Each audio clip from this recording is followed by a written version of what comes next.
Thank you, everyone. Our secretary is back at this point, so we'll begin the meeting and start with the Pledge of Allegiance.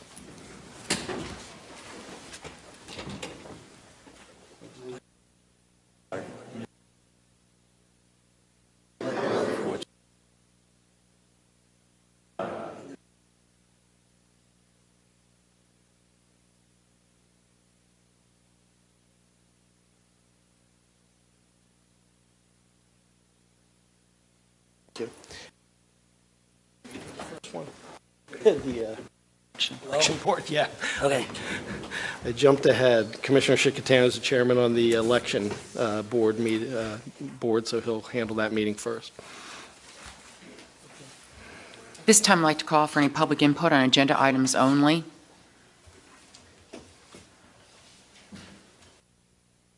Hearing none, a motion is needed to approve and dispense with the reading of the minutes of the August 1st, 2017 election board meeting. Have a motion? I'll make the motion. Second.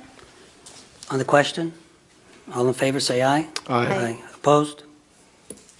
Motions Motion need, passes. motions need to approve the certification of campaign finance reporting compliance for magisterial district judge-elects.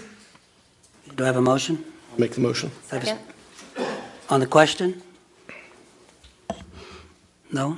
Okay, all in favor, say aye. Aye. Opposed? Motion passes. Motions need to ratify the following reports: 2017 municipal election ballot certification and November 7th, 2017 unofficial returns report. Do you have a motion? I'll make the motion. Second? On the question? Everyone in favor, say aye. Aye. Opposed? Motion passes. At this point, I call for any old business. Hearing none. Any new business? At this time, I call for public input. Okay, make a motion recess to the chair. Done. Okay.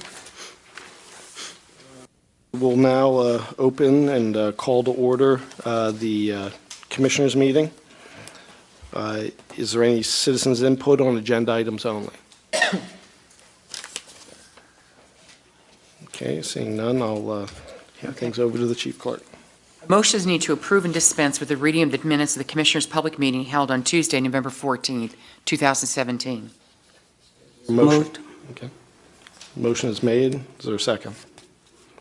Okay, I'll second. And on the question? I have an issue. When I was reading over the meeting minutes, I also watched the video, and I also looked at contracts that were a result of the last meeting, which was November 14th, 2017. There was much discussion about two amendments to the TrueCore lease at that time. I'm going to deal with the First Amendment, which was the carpet issue.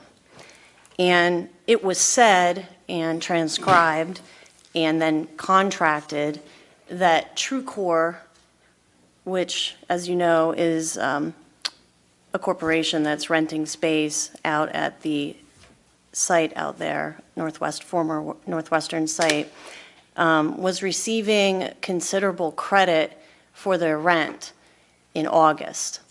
And they were to be paying $30,000 a month. And so I got a hold of the ledger and realized that, in fact, they hadn't been paying that. And it seemed as though in August they were getting a considerable deduction. I think August might have been $8,000, and then the year after, or the month after that, $10,000. But nonetheless, here's my exception.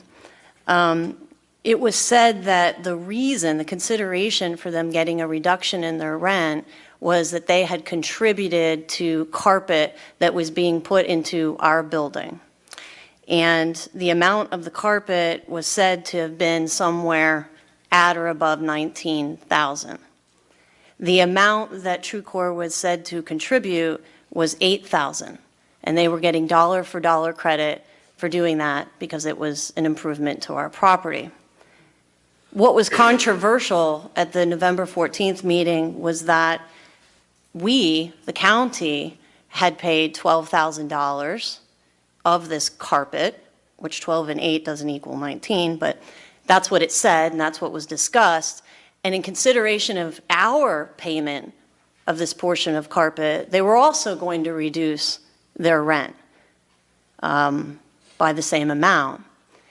And it was said that this was an agreement that didn't come to a public meeting, so we don't have any meeting minutes of it, and the addendum in front of me was either backdated or a clerical error back to August.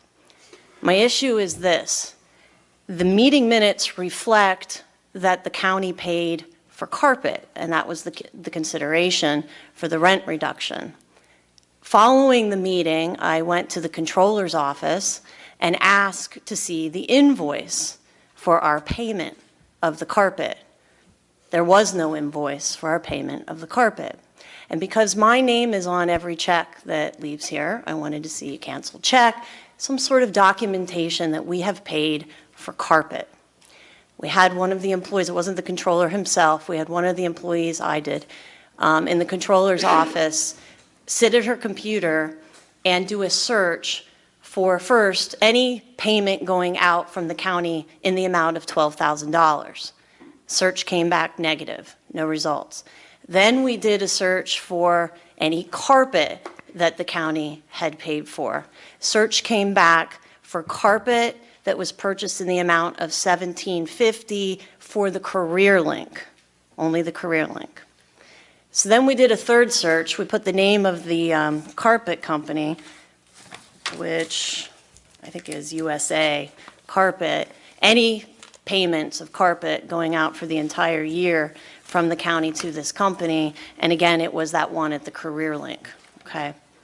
So then I looked further into the administrative file on TrueCore to see if we had estimates for carpet, invoices for carpet, because I was thinking, maybe the invoice just hadn't made it upstairs yet because we had just rectified this error that took place in August.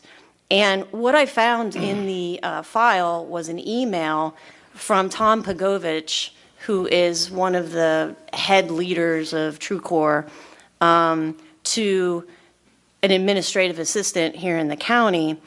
And it says, and I'm not going to use the name, I'm just, hi, that would be the invoice for the carpets that were replaced that the county was going to pay for. Let me know if you have any questions. This was October 3rd, by the way, 2017, not August. And up in the right-hand corner, it says $925, okay? And then attached to it is a sales order for U.S. Carpet in the amount of $925. There were no carpet sales, no check, no invoice. That invoice never made it upstairs to the controller's office for $925, let alone $12,000. Their rent was reduced by $20,000. Okay, I saw estimates only after the November 14th meeting for the TrueCore facility. Some range 21,000, some range 19, from a variety of folks that TrueCore had gotten quotes from. They made their way here, but only after the November 14th meeting. So I'd like this to be reflected in the minutes that we didn't pay for carpet. That was clearly said on the record. There is clearly an amendment to TrueCore's lease that reduced their rent that month by $20,000, and we paid for nothing. The reason that this is important to make note of now is because either there was an attempt to avoid the bidding process by piecemealing carpet together, having TrueCore pay it, and then we promised to reduce the amount of rent, which you can't do under the law. In fact, it carries a misdemeanor in the 3rd degree. Or they were just sort of looking for a way to reduce their rent that month for some particular reason, I don't know. But nonetheless, the only actual invoice we have is for $925, and we didn't pay it. So those meeting minutes of the last meeting do not accurately reflect any of the paperwork in this building, and neither does the contract that was later signed by the majority. Again, when this matter was addressed, we did rely on advice from our solicitor about. Frank, do you want to speak to what actually was going on and what prompted the amounts that were offset on the rent and how that was handled, and your legal opinion as to whether or not that is My understanding was, misdemeanor, I suppose? yeah, my understanding was that the county did not pay for any carpet. What happened was, under the original lease agreement, the lease called for TrueCore to be responsible for numerous items, and that would have included the carpet as well. It's my understanding that there was a subsequent work session. I was not in attendance, but it involved TrueCore, that there was discussion of TrueCore making a lesser rental payment in exchange for taking care of the carpet, because it was felt that, or it was expressed that it was not the intention under the original lease agreement that TrueCore be entirely responsible for the carpeting. I think it was tile and stuff as well. Was that I don't part know, of the big honestly, issue? I don't have any idea. Yeah.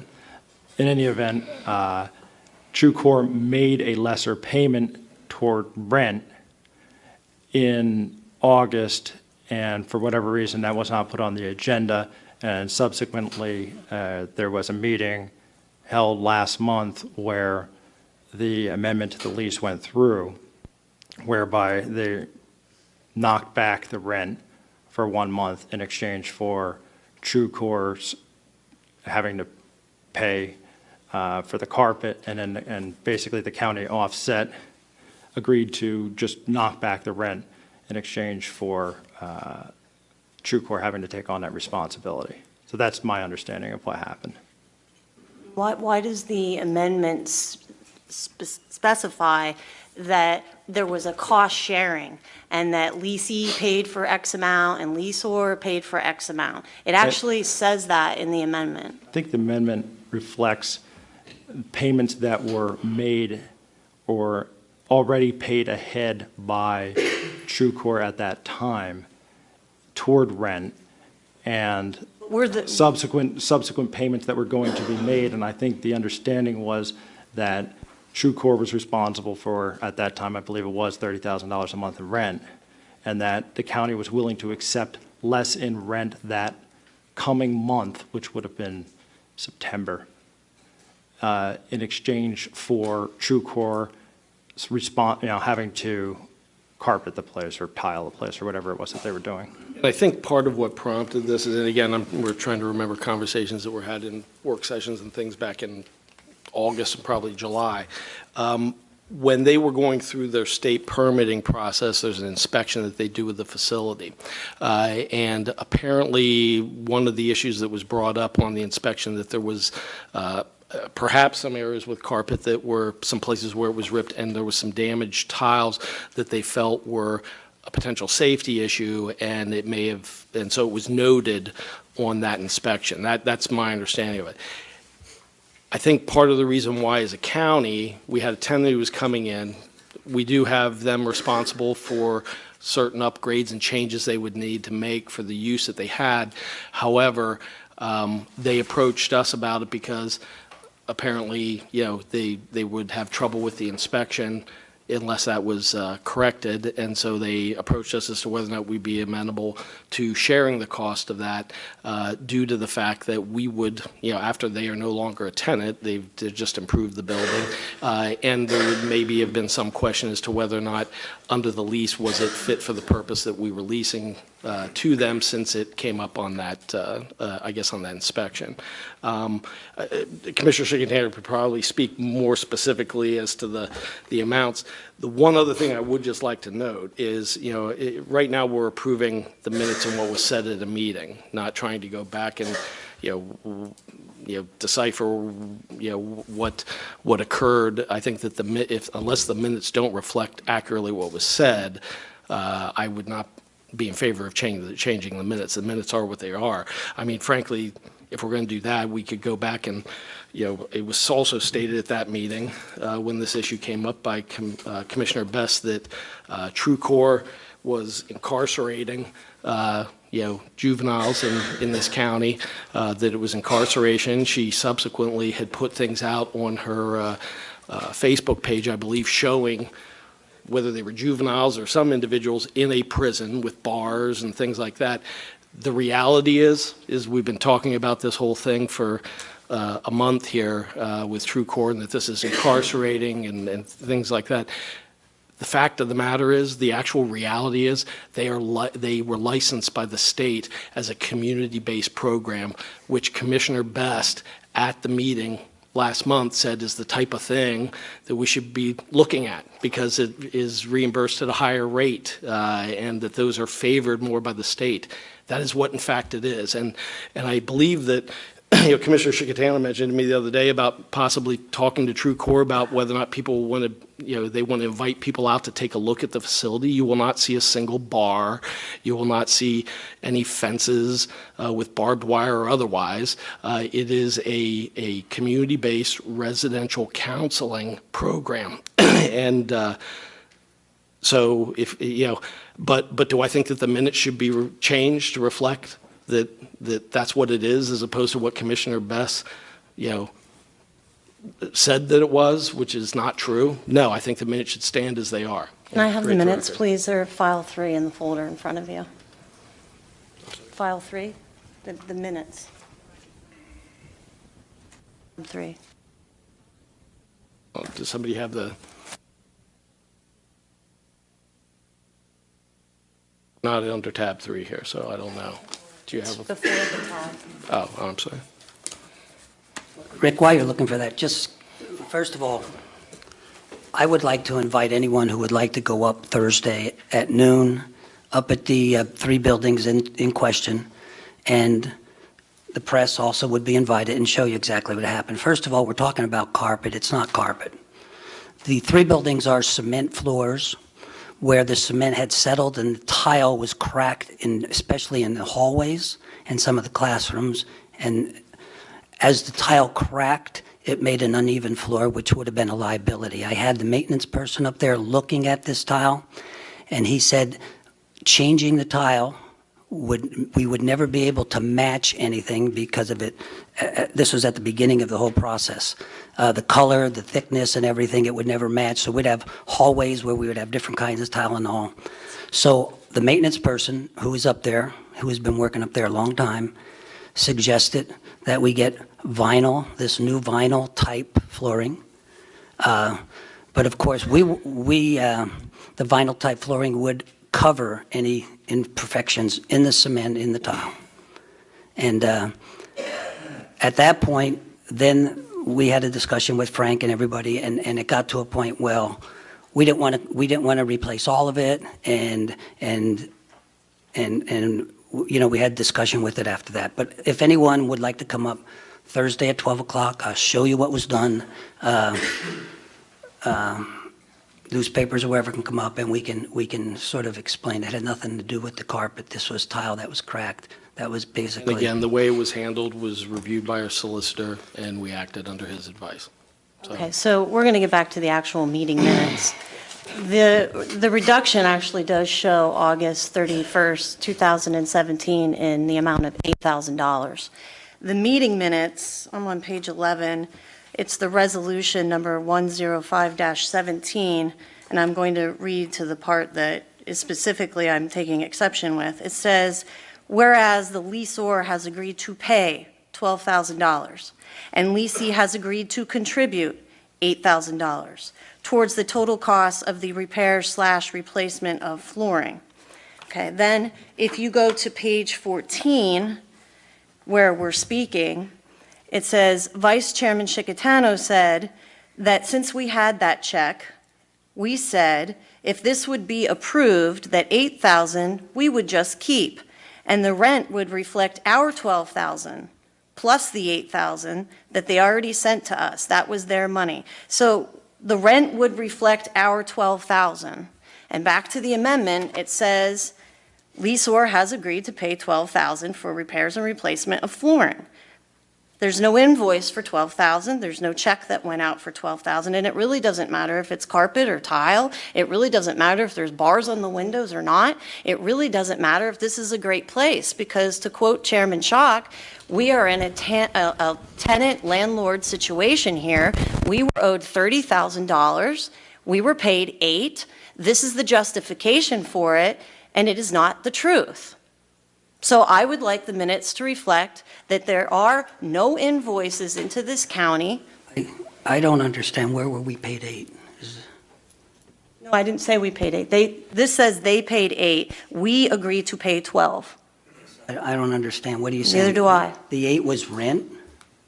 I'm just reading the amendment Okay. that you all passed. Well, and again, when it was brought up at the meeting, as opposed to being brought up back when it occurred, and we were having the discussions in work sessions back in July, you chose to bring it up at a meeting months later, which frankly would indicate that when you were talking about the addendums that were missing from the original lease agreement, would indicate that apparently you hadn't read it before we were all voting on the original lease agreement back in, I think, June.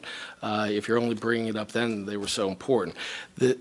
A lot of things get said because people are trying to remember back at that time, because you're bringing it up on the fly to me. Here's what I would say. Do you have meeting minutes? The minutes of the meeting should reflect what was said at the meeting. And if they're Not if they're and if we alive. want to have the controller take a look and make sure the county got the value that it was supposed to get, and that the payments, whether it was reflected through an abatement in rent for a month or whatever, reflects what was in the motion and what is in the agreement itself in that addendum, I'm more than happy to do that. I mean, I think we're getting caught up. Controller Grayson, do you have invoices that total the amount of $20,000 that TrueCore paid, not estimates, paid for carpet submitted to you for a reduction in their rent? No. Did you have any invoices for $12,000 paid carpet that a check went out from us to TrueCore to pay for that? Do we pay for any flooring? No. Just to clarify, and I'm trying to picture in my head the way the payments came in. Here. Do you have it? Yeah. Okay. Was it a 10, a 10?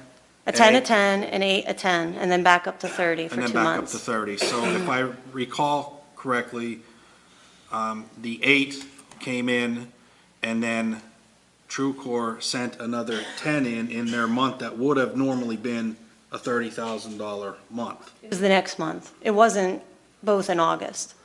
8 in August, 10 in November. 10 in November? Yeah, November 12th. There were 2 in November, which you might be thinking of. Okay, So one was 30.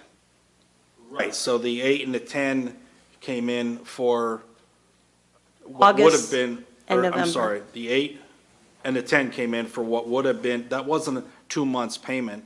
I think that was the two of those payments together were what would have been a $30,000 a month payment, netting out the $12,000 that the county owed for the for the flooring. But in August, they paid 8. That doesn't matter. Why The point is the why don't we meeting do minutes. this? The meeting minutes. Rather than everybody trying to figure out and based off of something she's pulled but hadn't discussed. He As gave the it to me. controller, would you, I yeah, would have- do you want to report at the next meeting? I go through it and you can look at the prior. Frank, this was provided by the controller. If the minutes reflect that the county paid for carpet, that's inaccurate. We did not pay for carpet. Thank you. If, There was so a- if, there was an what abatement we and have, the rent what we reflected on the fact that approved, they had purchased it. what we Yeah. approved at the last meeting was an amendment to the lease agreement whereby we were reducing the rent for a month in an amount that we felt was a fair amount for the county to contribute toward the carpeting issue, or the flooring issue, if you will. So if it reflects that the county paid for the carpet, that is not correct. But we, Oh, you did, through abating through an agreement to true, abate the but rent. I mean, So- I guess the issue, such as it is we had an amendment to a lease agreement. That's what we approved at the meeting, and frankly, I'm in favor of the minutes saying that we had an amendment to the lease agreement. That's what we did. The reasoning behind why we amended it is because of the carpeting issue, but we amended the lease agreement, and we did not, and I guess the issue would be, and I'm trying to, if there's someone confused that the county was taking this upon themselves and paying for carpeting and doing all these things, that was not what the case was. This was a duty that the tenant had. It's a duty that the tenant performed, and it was just that it was basically an unforeseen thing when the tenant took over possession of the property, and therefore the county felt that there was a justification for amending the lease to lessen the rental payment for 1 month. So if you want to amend the minutes to reflect that it's an amendment to the lease agreement, I think that that's fine. I have no objection to that. And just why this is a big deal is because we actually received a benefit to our property without doing it ourselves, without putting it out for bid. There is no paper trail whatsoever to what they're saying, except for these meeting minutes. And so they need to be accurately reflected. It doesn't matter if we spend $20,000, $19,000 on carpet and don't bid it out, or we have them do it and then reduce their rent. That's our money, okay? Except that it is a duty, I would just interject for a moment. But it wasn't our duty to credit them. No, but Right. it was their duty. But it was our Under prerogative. the original lease Right. agreement. But it wasn't our Ergo, duty to pay it for it by reducing their rent. We did not pay for it, which is But the by point. reducing their rent, we receive less income. Thereby, it's the same amount of money had we just gone out and paid for the flooring ourselves. But we didn't. That's not what occurred. What we What did occurred? was we amended the lease agreement. Inaccurately, to say that we paid for $12,000 of carpet. No, it was to say what that it we says. were Then reducing the you're saying rent for a to month amend it in to order reflect to. that there was an amendment to the lease agreement. We that what you're reduced the saying? rent by a month in order to offset what was the cost of the flooring issue. In any event, So I'm fine making a motion to amend the minutes to reflect that. Is that, Controller, is that? If I can just clarify, because it's pretty obvious here that,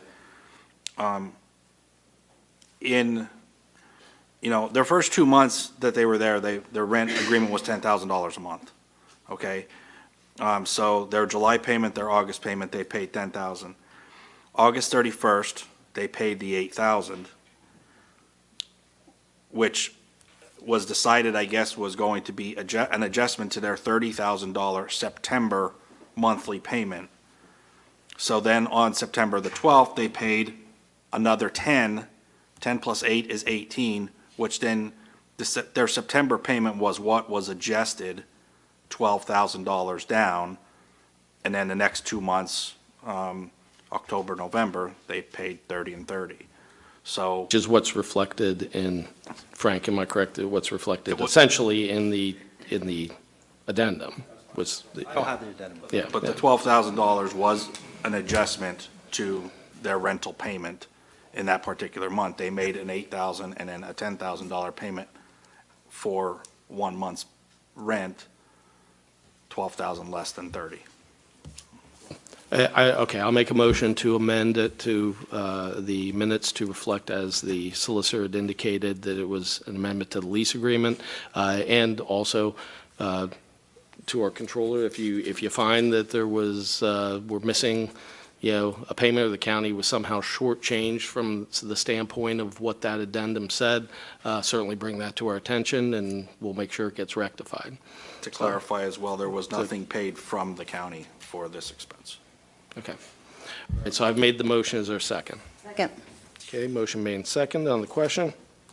All in favor, state aye. Aye. Aye. Any opposed? Motion carries.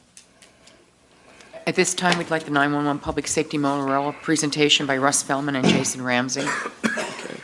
And just to preface this, as folks have seen in the paper, we've had some issues with the 911 system that was implemented, and the cutover had been earlier this year.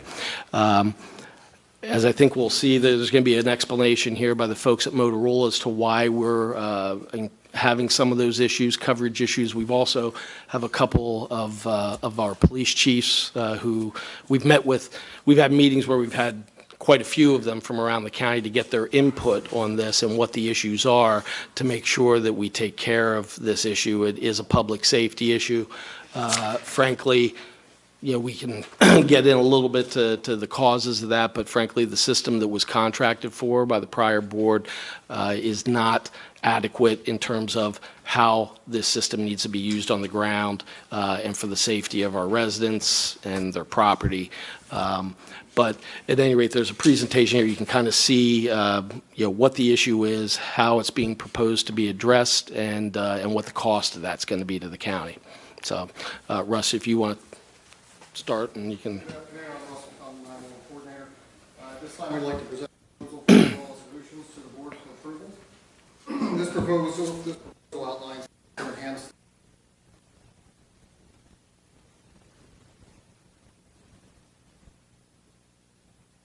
coverage is not provide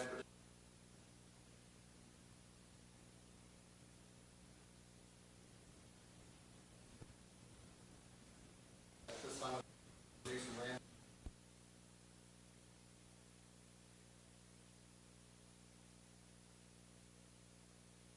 Wherever you know what, maybe if you want to be here, because I think that the commissioners we've already had meetings and seen the presentation, but maybe to explain to some of the folks here in the audience what's happening and why, I suppose. Thank you everybody for having us today. Jason Rand with Motorola, I'm the Senate executive from the area here. To touch off, it's a holiday season right now, so we're gonna go to do a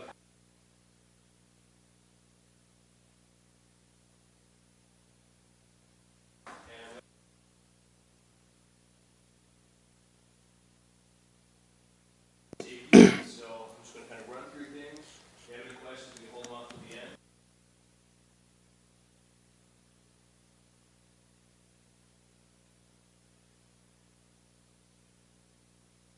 So,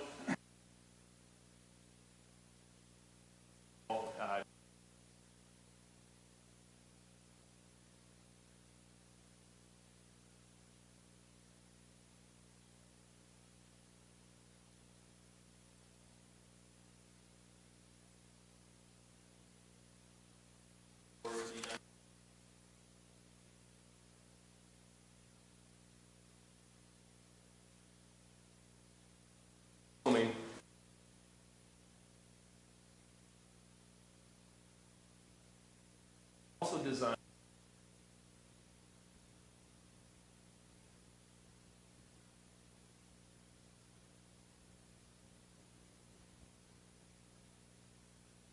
around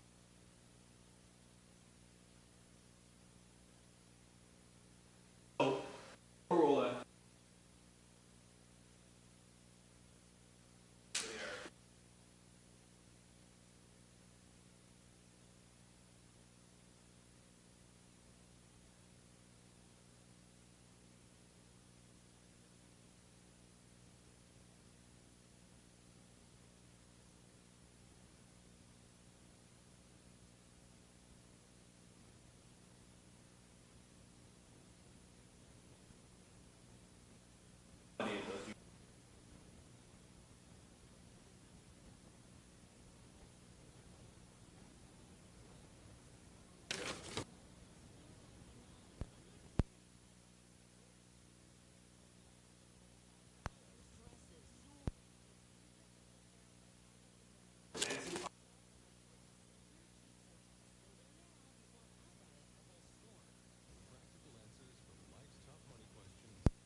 based on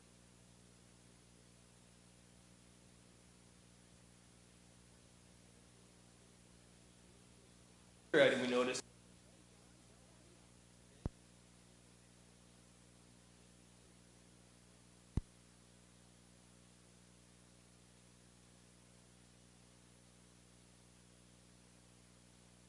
have, let's say they have been drawn quickly. So based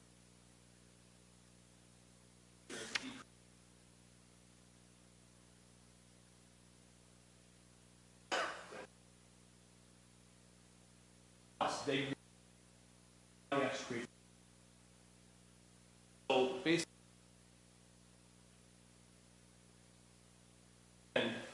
note is that building loss and how the officers utilize the radios, telling us that they have their algorithms.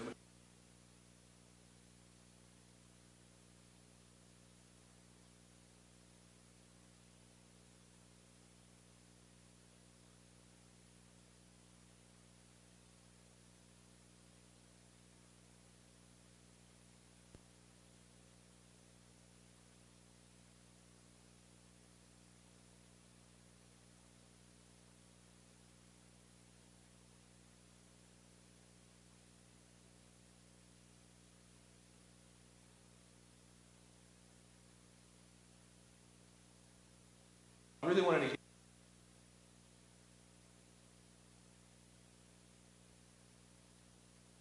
Chief.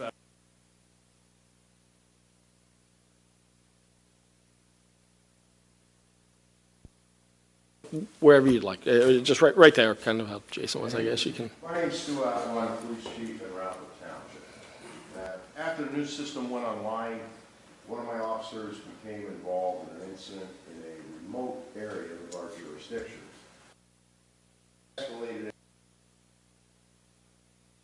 during which time units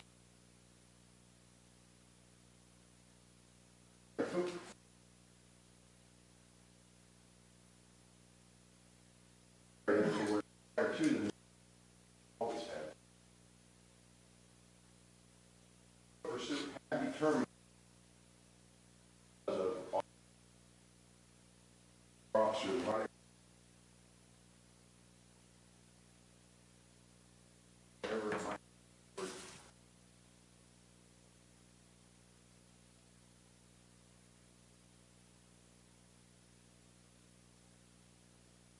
be. Officers on some officers that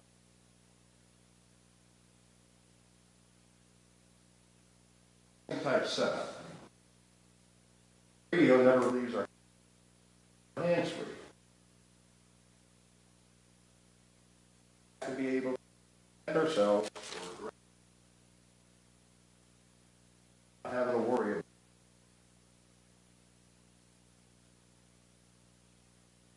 With all that covered, I have to thank Jason and his people for all the hard work and acknowledging that we had these problems.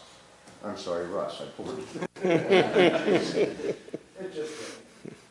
I also want to thank Jason and all the people from Motorola involved. When they said they were in the area listening to us, they were. I met with various different problems. They to give a lot of credit also to the Board of Commissioners. Once they were made aware of the issue, we had additional meetings.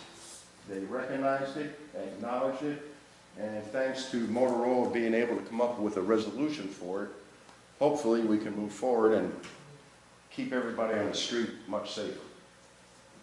Thank you. Thank you, Chief Appel. I'd like to bring up Chief Crum from Northumberland.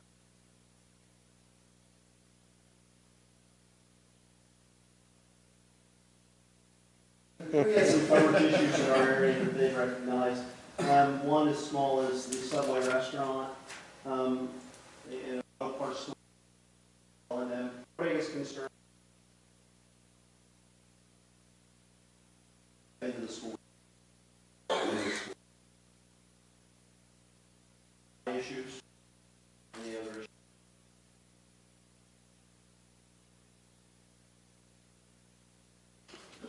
So we heard what the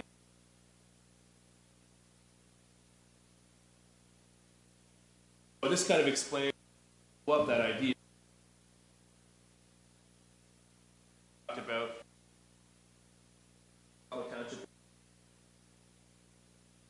There is we have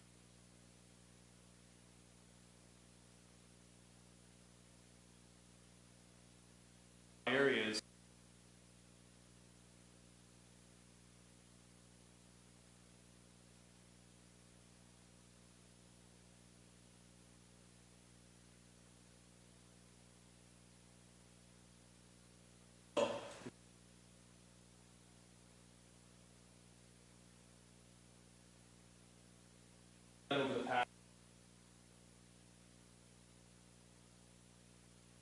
6 months. Customers.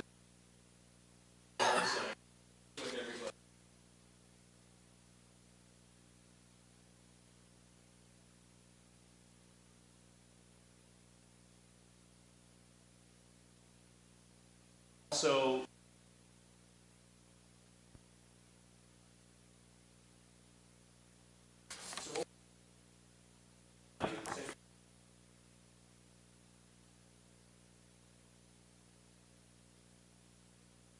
front of some.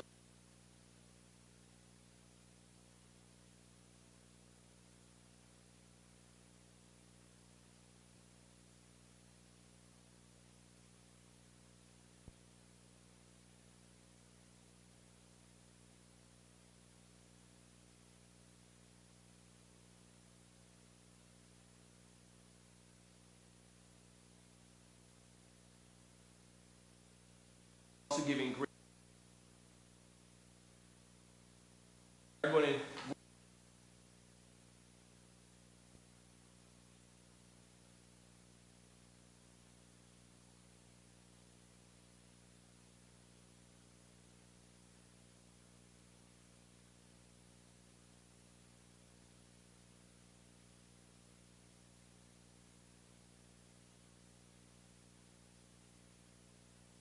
Go to the troubled areas.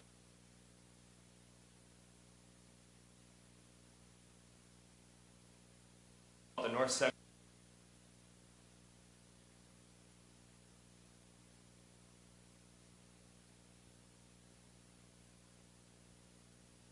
That's the idea. This already exists.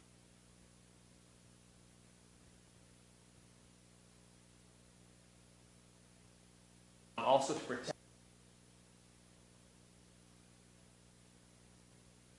yearly.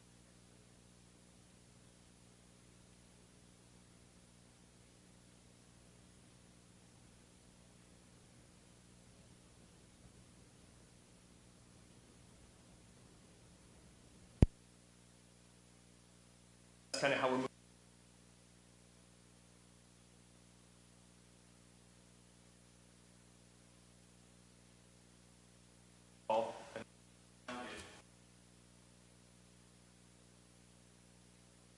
Really covered.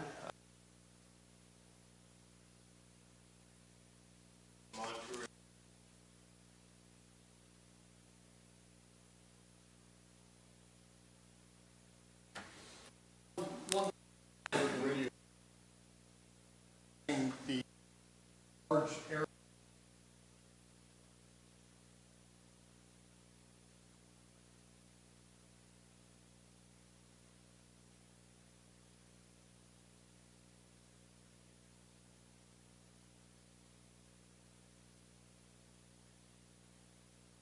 What this does is allow us to reach out, essentially bring them to our system and decrease revenue yearly for all the counties around us, including ourselves. And essentially, possibly look towards the not near future, but distant future.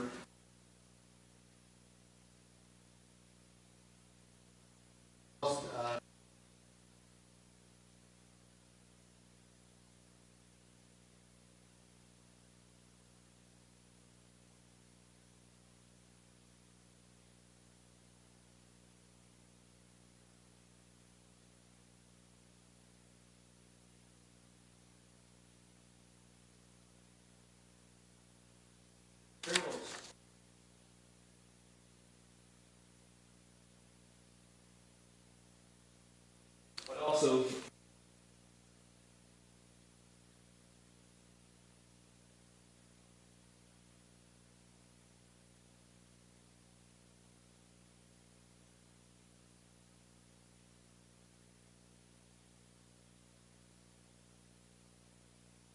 that's pretty much the solution in a nutshell. Much.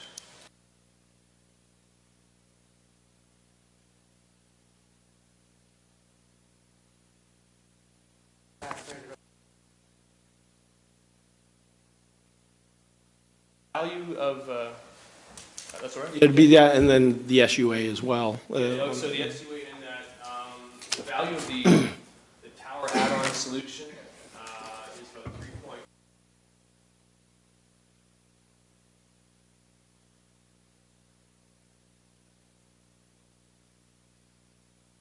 Yeah, for the, For the SUA SUA. contract. 2.1. Sorry, 2.1, for the SUA contract, which is paid yearly.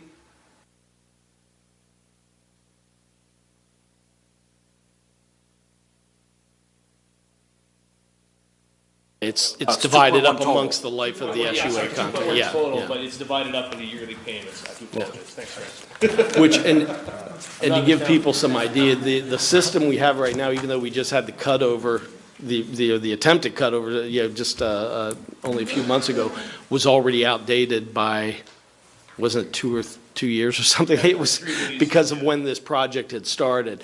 And what happens is then you end up with a big bill at some point because the things that they roll out in terms of the functionality on the system will not be compatible with what you have in terms of the software, in some cases, some of the hardware as well.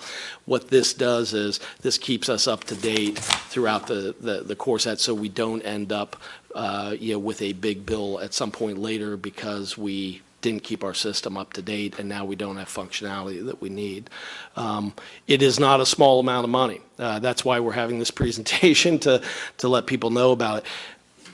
The way that I look at this is, right now we have about an 11-some million dollar system, that was a narrowband project that went in that does not work. At least it does not work the way that it needs to keep our officers safe, to keep our citizens safe. And it does not work in some very highly populated, the way it needs to in some very highly populated areas of the county. I don't view it as an option to leave it, at that, and we have an 11 million system that doesn't work. Yeah, I think that we're really forced to make a decision to do what we need to do in terms of the additional tower, getting the equipment on additional towers in order to have a system that does what it needs to do. The later slide that you showed that had showed us what what there might be opportunities for expansion and partnership in the future, I think is important, but it wasn't the driving factor for me, and I think for most, it was the safety issues. Yeah, it was the safety issues for our police, and which results in safety issues for our citizens and their property in the county. There was some discussion at one point. The obvious question is, well, why wasn't this seen before? It was a prior administration. We had a different head of our 911. I think that there was complaints throughout that process from a lot of our first responders that there wasn't the kind of interaction and input early on. There's a lot of reasons that go into that. I think there was maybe some pressure internally by the prior majority to keep the cost of this looking low. At the end of the day, we didn't spend a whole lot of time trying to figure out who to point the finger at on this. We knew that there is an issue and we need to address it and move forward. And again, without regard to people, there's probably a lot of different opinions and a lot of different reasons why this occurred. Had things been done differently, perhaps back then, we would have a system now that worked, but we would have had to have made this investment back then. So it's not a question of did we need to spend. It probably should, this should have been spent, the additional $3 million for those additional towers to get the coverage we needed back a year and a half ago, most likely, but we're having to do it now, so. Excuse me.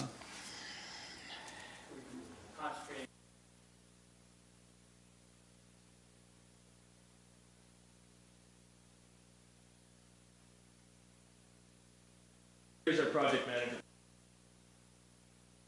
So that everyone safety, No. also we could have a firefighter trapped. Absolutely. We just wanted to get some representative first responders here. And so. radio waves don't care who's using what. This, whatever this increase will.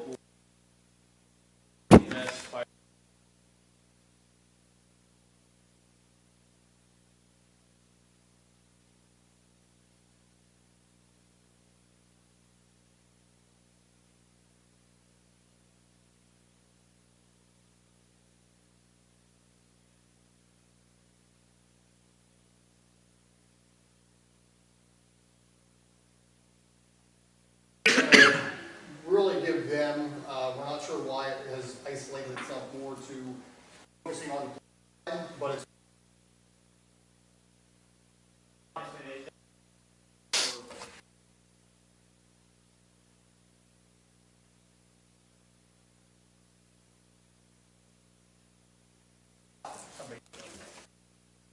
Yeah, I mean, yeah, safety was the paramount concern here.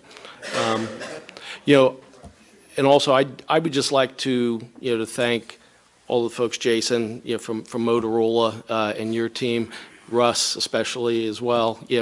Russ came into this, when the new administration came in, we changed who the head of 911 was. Frankly, because, what part of it, we suspected there were some issues and things. He gets the brunt of a lot of the, unhappy calls from a lot of the first responders, and a lot of what he had to deal with was not of his own doing, but he had to be here for the, for the fix and to work through it. And, he put in a lot of time, fielded a lot of, I'm sure, unpleasant calls throughout the course of this, but worked towards, in throughout it to a positive solution, as did the folks from Motorola. When we realized that this system was not working the way that it needed to, even though it worked the way it was contractually required to, but that it was not going to meet our needs. There were multiple parties involved, and not all of them necessarily stepped up to the plate to help us with a solution as readily as Motorola did, and we do appreciate that. Well, thank you. And one last point I'd like to say too is, project is ready.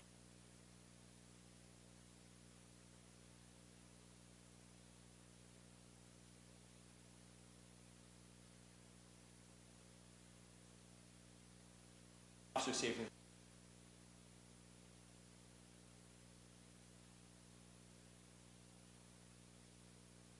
Speed and efficiency.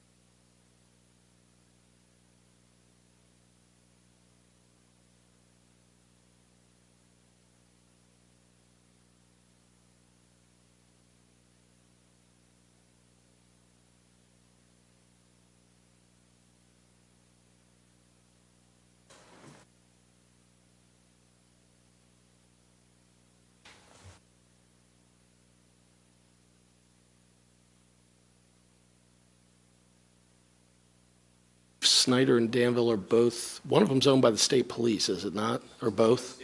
Okay, and then North Mountain is Crown Castle, a private company. A lot of these towers are owned by private companies.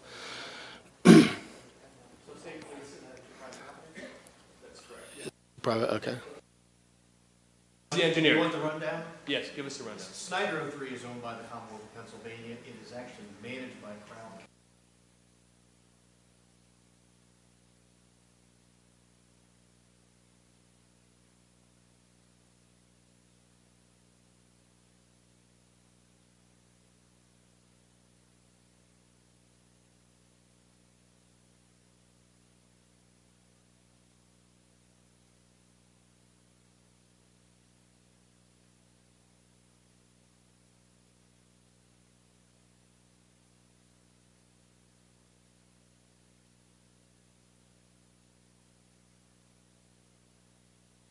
Crown Castle bought all the DT sites. That's why they own it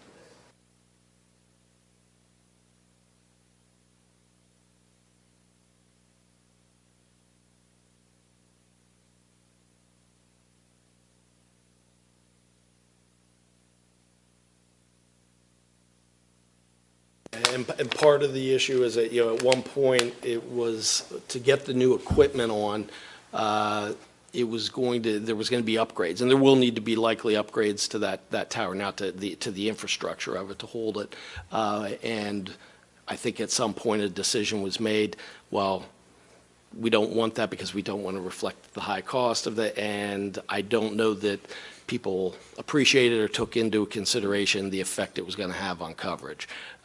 Again, there's a lot of places where we could point fingers with that, but that's not what that's not what I think we need to be focused on here today. But there likely will need to be some upgrades to that tower. It may not be as expensive now, we're not sure, because apparently some other equipment already went on it, and so we know that there were some upgrades by another another entity who was going to hang equipment on it. Now, they may have only upgraded it to the degree that they needed to hang their equipment, and we still may, have to, do a significant amount of upgrades to it. We need to find that out, but we've put that into, we're budgeting in for that, for a worst-case scenario in terms of that.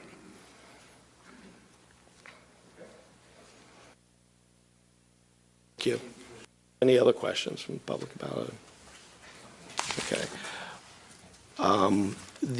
There is no motion on the agenda for this because frankly, we were getting some of the things together here right up to today, but the thought is for a number of reasons that we want to move on this sooner rather than later. I believe, Jason, you had spoken to all three of the commissioners about this and obviously, some of us were at other meetings throughout, so.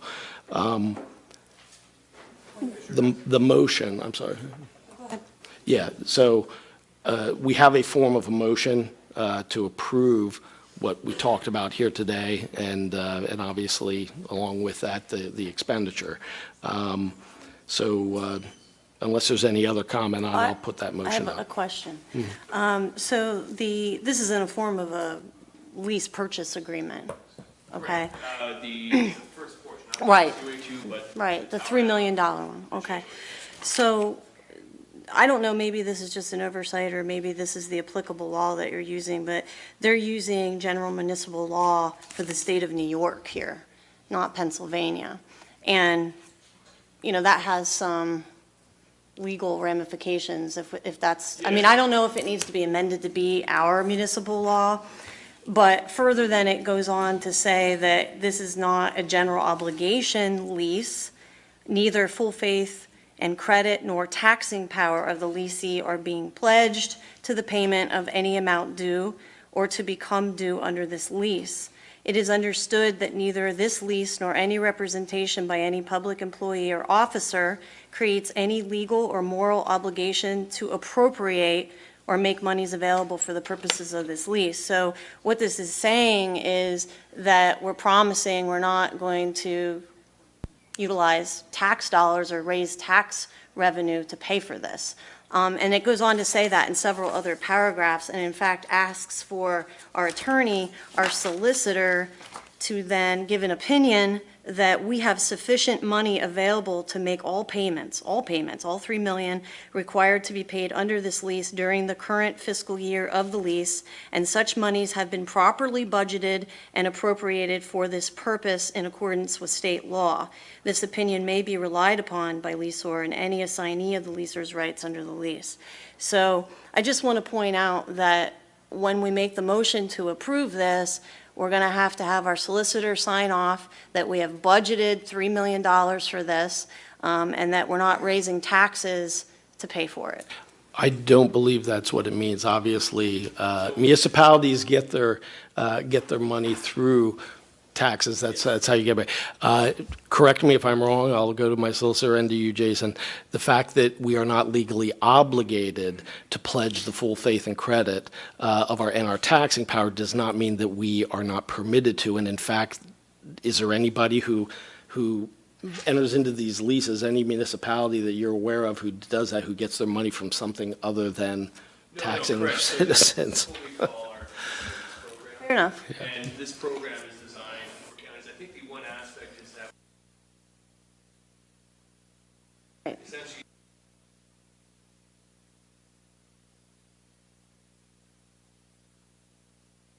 Out. the lease program, all the equipment will return, and credit rating goes down. of Right. course. But that's the ability in our municipal lease agreement. So you're Right. not go after us. Thank you. Get more. So for clarification, if we can't afford it, we don't have to raise or generate tax revenue to make your payments. We can get out of it without being in default. That's essentially up to you. Right. But I think what's saying is that you have that, what was the term, I believe?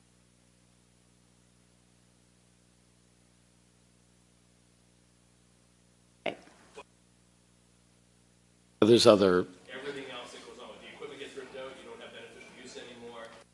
affect your credit rating, it could affect, all those things apply, it's just that Serious you were stuff. not required. Yeah. And We're this not, is a- yeah, we're, all it's saying is that we're not required. They don't, and I think what prompts this is they don't view this as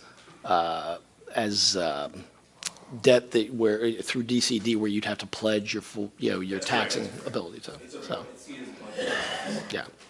And the other item on this. At New York law, a lot of counties within Pennsylvania utilize.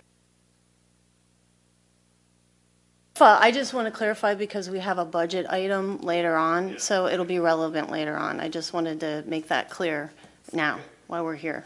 Okay. Yeah, thank you. We have a form of a motion that our solicitors put together for us for today.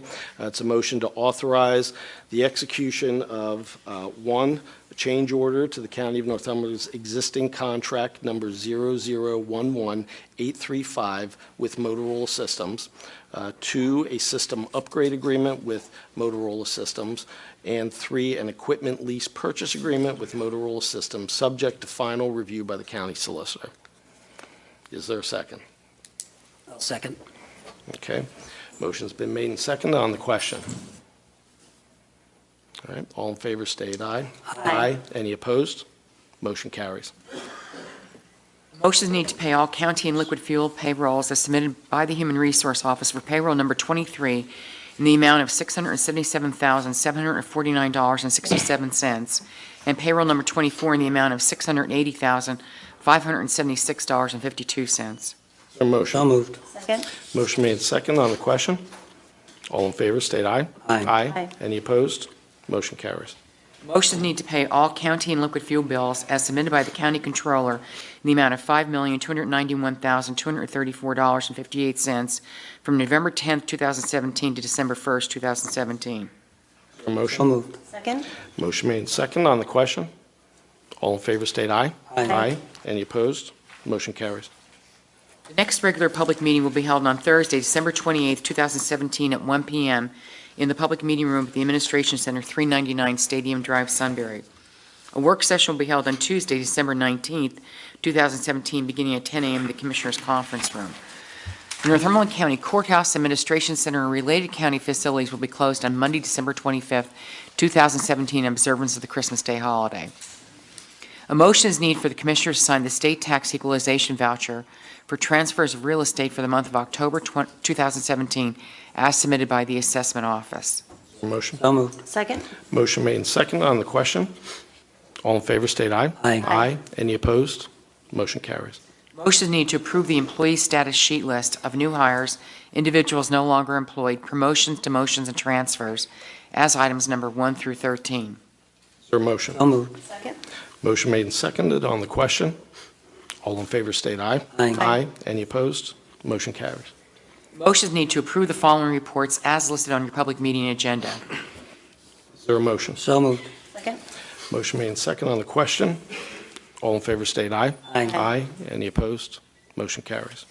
Motion is needed to approve the 2018 proposed budget for Northumberland County General Fund and all funds and advertise it accordingly to law. The proposed budget will be advertised and made available for public inspection for 20 days in compliance with the county code with the intent to adopt the final budget at a future public meeting of the Northumberland County Commissioners. Is there a motion? So moved. Okay, I'll second. On the question. Are we going to have a special meeting between this meeting and approval, which I expect will take place on the 28th? The only special meeting that is anticipated is next week on, was it going to be, is it Tuesday? It's on here. December 12th. December 12th for consideration of the health insurance provider for 2018. But at that time, will there also be the ability to hear and be heard on this budget or not? Well, I think that people can hear and be heard today, and then it's going to be out there for 20 days. That next meeting is going to be, next week and before the 20-day period. So that's why we have the meeting. We have another meeting that is scheduled at the end of December where people can be heard after they've had 20 days to review it. Okay, well then, I guess now's the time to talk about it. So I want to get right to the deficit issues, the tax hike, and the borrowing. And Steve, just feel free to jump in when I'm wrong and tell me I'm wrong, okay? So, I know y'all don't have it yet, but on page 2, it says the total deficit is $4,719,501. Right, Steve?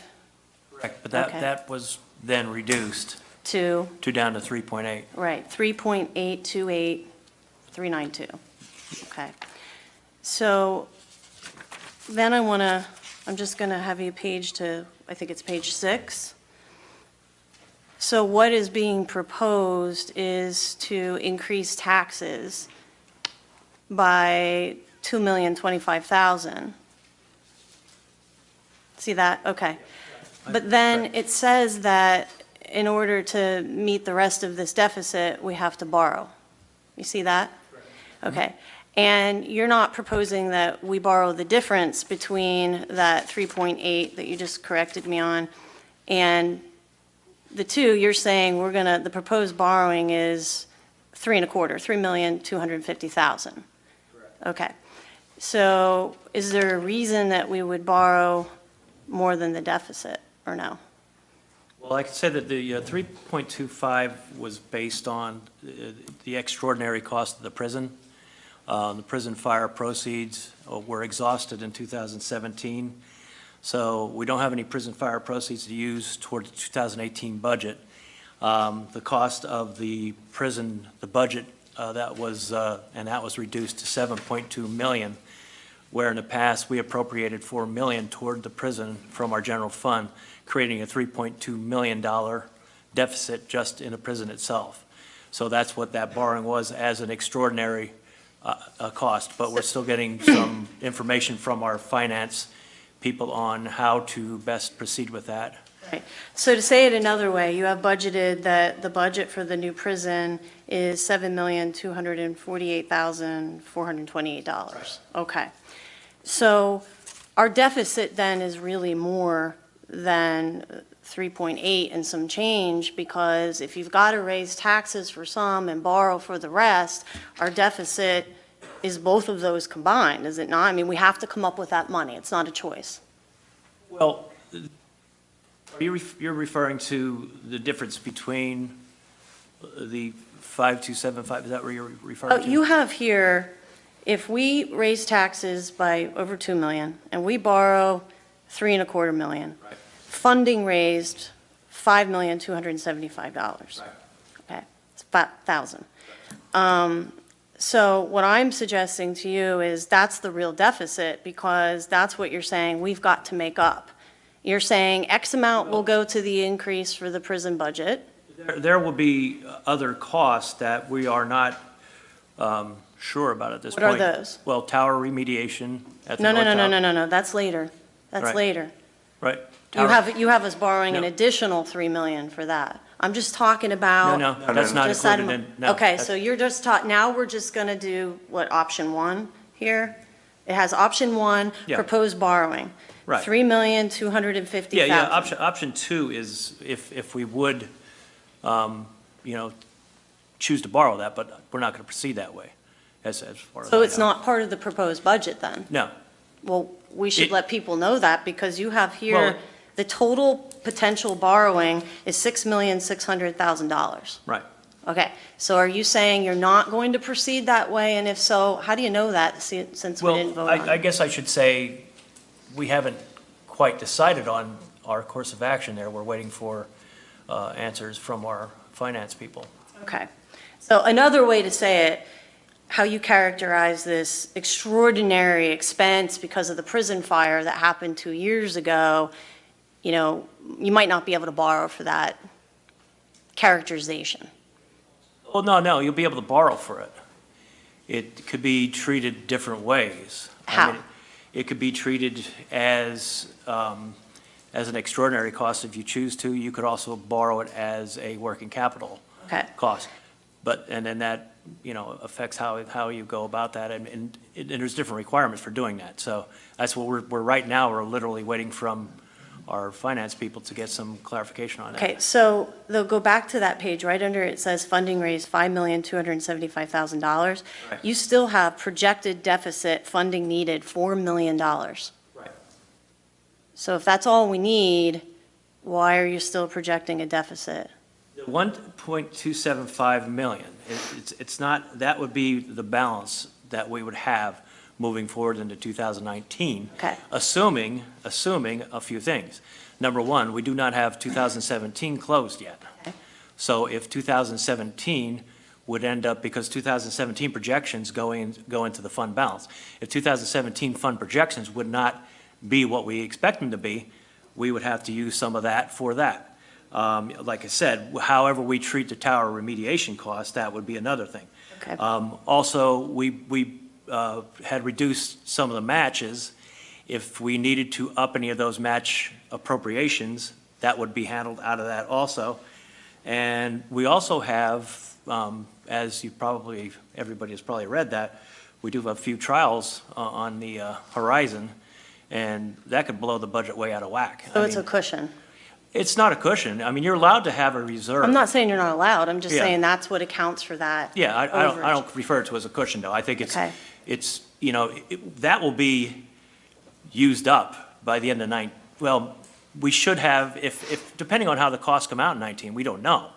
That's far ahead. So, I mean, it would be great if we had a fund balance carrying forward, which you're expected to do as a county. So, Okay, so the matches, the cuts. Right. Okay? I want to talk about the departments that they're in and how you're going to go about doing that, because that affects everybody, because they're human services, right?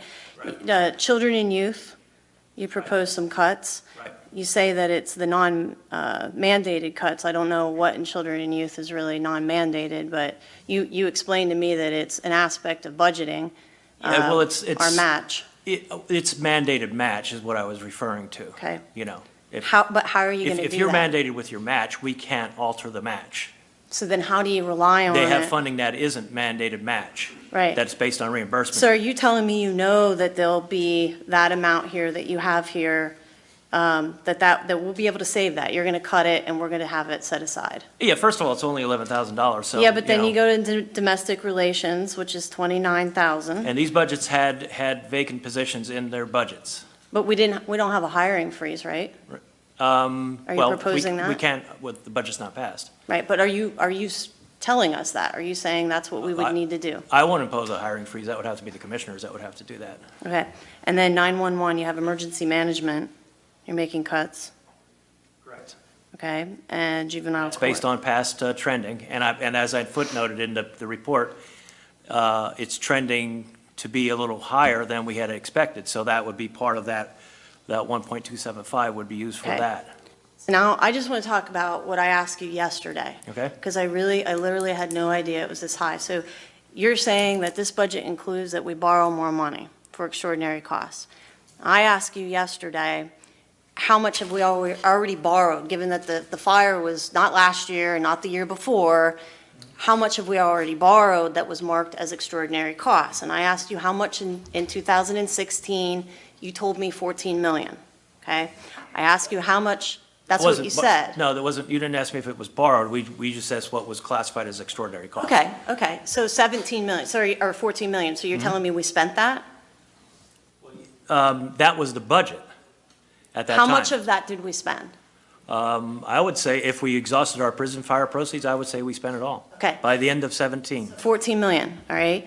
So 2017, you told me 17 million. Now, you got to remember, though, that those extraordinary costs are. I'm just asking, you told me 17 Wait, million. but there's one distinction you have to keep in mind here, that the 3.25 of Mm-hmm. the extraordinary costs that we're referring to in the borrowing, that's for operating costs. That 14 million includes projected I'm not construction talking about the costs. 14 million anymore. We're off that. I'm right. talking about the 17 million that you told me yesterday, and you actually said borrowed for extraordinary costs in 2017. You said 14 million in 2016, 17 million in 2017. They were reflected in the budget report. That's Okay. why, that's Okay, what I was wait, referring to. and then we had the construction costs in 2017, which is 32 million, okay? So that's 63 million. How much of that is gone. You'd have to give me some time to calculate that. I don't, Well, but now's the time, because you didn't give me in any- order, any- in any order, notice. but people should know what we've spent Well, they- before we can decide on how much more to borrow. And they'll have an opportunity. But Right, right. here's what I do know, because I got this from the controller's But office. keep in mind, these are budgets. This is part of the budget. This is what I had available at the time, projections that I received from our advisors, our consultants, as far as what they are projecting the prison will cost us. Okay, well, that's Okay. 63 million. Now, what I want to talk about is what I actually know we spent, all right? Mm-hmm. 7.8 million, maybe some change in there, were the fire insurance proceeds, correct? Correct. Okay, and they are gone, correct? Correct. Yes, okay. 10 million line of credit or loan, or however you want to characterize that, because people have been calling it different things, that is gone, correct? It is, it's gone. Well, that's, Okay. that's, So that's, I didn't say that, but. well, the yeah. controller did, Well- and, or at least his ledgers do. Well. Okay, so, and in fact, I did confirm with him that. So 18 million has been spent, and you're saying, sort of swirling out there, there's another 63 million that you don't quite have answers for and how it fits into this budget. I don't think there's anything swirling around. I mean, Well, you there's- don't have the answers. I Yeah, asked you well, how much of that we spent, You didn't ask me 63 that million. yesterday, but. No, I said, how much yeah. did we borrow? And you Right. said, in 2014, That's- they're your 14 words, million. and I- In 2017, 17 million. In 2017, for construction costs, 32 million. You also- And then, wait, excuse me, then you went on to say, because I said, wow, that is extraordinary. And then you went on to explain why it was classified as extraordinary expenditures, is so that we could use it for things like operating costs, for things like No, the, no, no, no. oh, yes, you did say that. And you No, just, no. well, that 63 No, million no, had to go the somewhere. 3.25 is for operating costs. That's what I'm saying. 63 million and- is the number you gave me yesterday, and I I didn't want give you you 60, to. I Yes, gave you you, did. I gave you the amount from each budget. That totals If you 63 totaled that million. up to 63 million, that's It the number does. you came up with. Okay. I did not give that number to you. No, you gave them each individual. I gave you, exactly. Okay, but I'm saying in the last 2 years, that is what this board has said is to, for extraordinary costs for the fire. And now we're looking at, again, borrowing another either 3 or 6 million for extraordinary costs and narrow band and operating costs and overage and operating costs out there at that prison. So I think there's more questions than answers. So I just don't know how, outside of an additional meeting where we're going to talk about this, I can intelligently vote on it, because that's a lot of money. Those are the numbers you gave me yesterday. And I just want to know if it's all been spent, where is it budgeted? Because that's $63 million. I know we've spent $18 million. The fire was 2 years ago, okay? So I would like some answers before the 28th, because I can't intelligently vote on this. And then we went on to have a little bit of a discussion about why I thought legally you couldn't classify this as extraordinary costs anymore, because we're way outside the realm. No, wait a minute, because I didn't just stop there. I called Darrell Peck from Concord. I put in a call, okay, to Joe Pierce. I talked to the controller. And I happen to know that that conversation is still going on about whether or not you can do that, okay? I need an answer about whether or not we could do that. And how are we going to do that outside another meeting? Like I said, I didn't have a chance to prepare an answer to your questions, and you specifically told me you wouldn't call me out at the meeting. No, I didn't mean to call you out for. Which you certainly have done. So what I'm Listen. saying is, I need some time to answer your question so I can give you a good The answer. only reason I called you out is because today when I was walking back the hallway, coming from the retirement board meeting, I specifically heard you talking to our solicitor. And I heard you put some options on the table that I think this board ought to know, because we're the board. And you were referring to Joe Pierce's conversation, whether you had one with him, whether it was with the controller. You talked about the fact that we couldn't borrow money for operating costs. We might have to put the prison in an authority so that we can receive rent and increase our borrowing capacity. Because I was told to talk to Frank. Gotcha. But now, don't you think this is a good opportunity to talk to me, or him, or them? In terms of the various ways that this can be financed and the millage and things like that, right now, there's a couple of different options that have been talked about. And I think that, maybe our controller can speak to a little bit. I know you had another conversation yesterday with Joe Pierce. I was part of one with the two of you the other week. And I had a Yeah. conversation with them last night, and we were waiting to get, the results of that conversation in detail. Again, I'll check my email when I go up there. The three commissioners will have it if it's there. As of, 12:30 or something, you had come up to ask me if I had heard anything back, and at that point, I had. So we don't know. So this is pretty simple. Right now, I just asked him before we got onto this topic, are we going to meet again before we vote on the 28th? Okay? And he said, no, this is the time to discuss it. So I'm saying, how can any of us vote on something without this information? And then I'm further suggesting that it isn't for you all to figure out until the 28th, make decisions, and then push a budget through. The budget that's supposed to be reviewed for 20 days is the budget that we're going to vote on. You can't put another one in on the 28th. They get 20 days. So how will that happen unless we schedule another public meeting? Well, it would happen when we schedule another budget meeting to discuss the budget. No, we same as can't we make all decisions attended in to. private. We're not making decisions. You're asking to get information. That's what's done. No. You've probably forgotten. That's what happens at work sessions. That's what Again, happens at so I'll staff repeat meetings. it, okay? Even if we have another budget meeting and we receive information, okay? That information may or may not change this proposed budget. Let's say it happens next week. Then it is not out for public review for 20 days. I believe that all Wait a of minute, the can I things that we speak? have. I'm a taxpayer. What I'm hearing is garbage. You guys are saying you're gonna put a budget out there, and yet it sounds like it's not even clear yet. And that's because you're listening to how she's choosing to characterize it. Same as she, last month, chose to categorize the TrueCore company as an incarceration and a jail, when in fact, they are exactly what she said is needed for youth in this area, which is a community-based program. You know, They're I don't know, numbers. I deal in the actual reality of what we're dealing with. I'm not going to deal with her reality. My question is this. It sounds like you're talking about borrowing money, and you're gonna raise taxes. Correct. Okay, is that reflected in the budget that you're putting out there Yes. for us to look at? Yes, absolutely. And the, one thing I'd like to say is, Right. one other thing I'd like to say, though, just to clarify, last year, when we had our budget approval and we didn't raise taxes, Ms. Best was quoted in the paper as saying, we can't keep going without raising taxes. And that's just unfortunately, that's a reality when you've cut everything down to the bone, which is what, was said by the prior administration. There's not much more to cut here. And the cost of everything, our employees, your salary, other employee salaries. You have contractually mandated, union contractually mandated raises that need to be given, and other things like that. The cost of health care goes up, as you know, health insurance every year. So you can't keep absorbing that. We did everything we could last year, and frankly, she thought we should have raised taxes last year, and she stated that publicly. We did everything we could to hold that off, which was to do some things that generated actually some income, to look at ways of cutting things.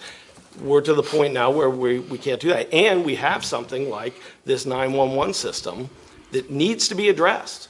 And that was something that was handed in a bag to us. Was I part of that prior board? Yes. I think Commissioner Chickatano and Commissioner Beth both sat in a meeting where the consultant told us, when we first came into office, that so that they knew what the environment had been, is that when they found out that one time that he had spoken to me about the project and any of the specifics of it, he got a phone call from the two majority commissioners, their assistant solicitor at the time, letting him know that if they wanted to keep the contract, that would not happen again. So there's, Does this budget reflect that the borrowing is in? It is, but the thing is that there are still some ways that we may be able to characterize some of those things, like you heard about the lease agreements today. Well, what we're still looking to work out is would those be characterized as under our general fund and millage would be assessed there, or under our debt service millage, for instance. When we talk about the extraordinary expenses, essentially, if you remember, back, it was probably the 2 years, it was maybe the third year of the prior administration. Do you remember there was a lot of fanfare about how they saved all this money on the insurance coverage? That we had this, reduction in how much we were paying for insurance. Well, that's because they underinsured what the extraneous expenses would be in the case of a fire for the prison, among probably other things as well. So the insurance proceeds that we received were part of that was to cover the building, which again, my memory may not serve me, but I think they only said something like $3 or $4 million for the building. It was built in the 1800s. And then there was an amount that was to cover the extra expenses you would have to house prisoners and so forth.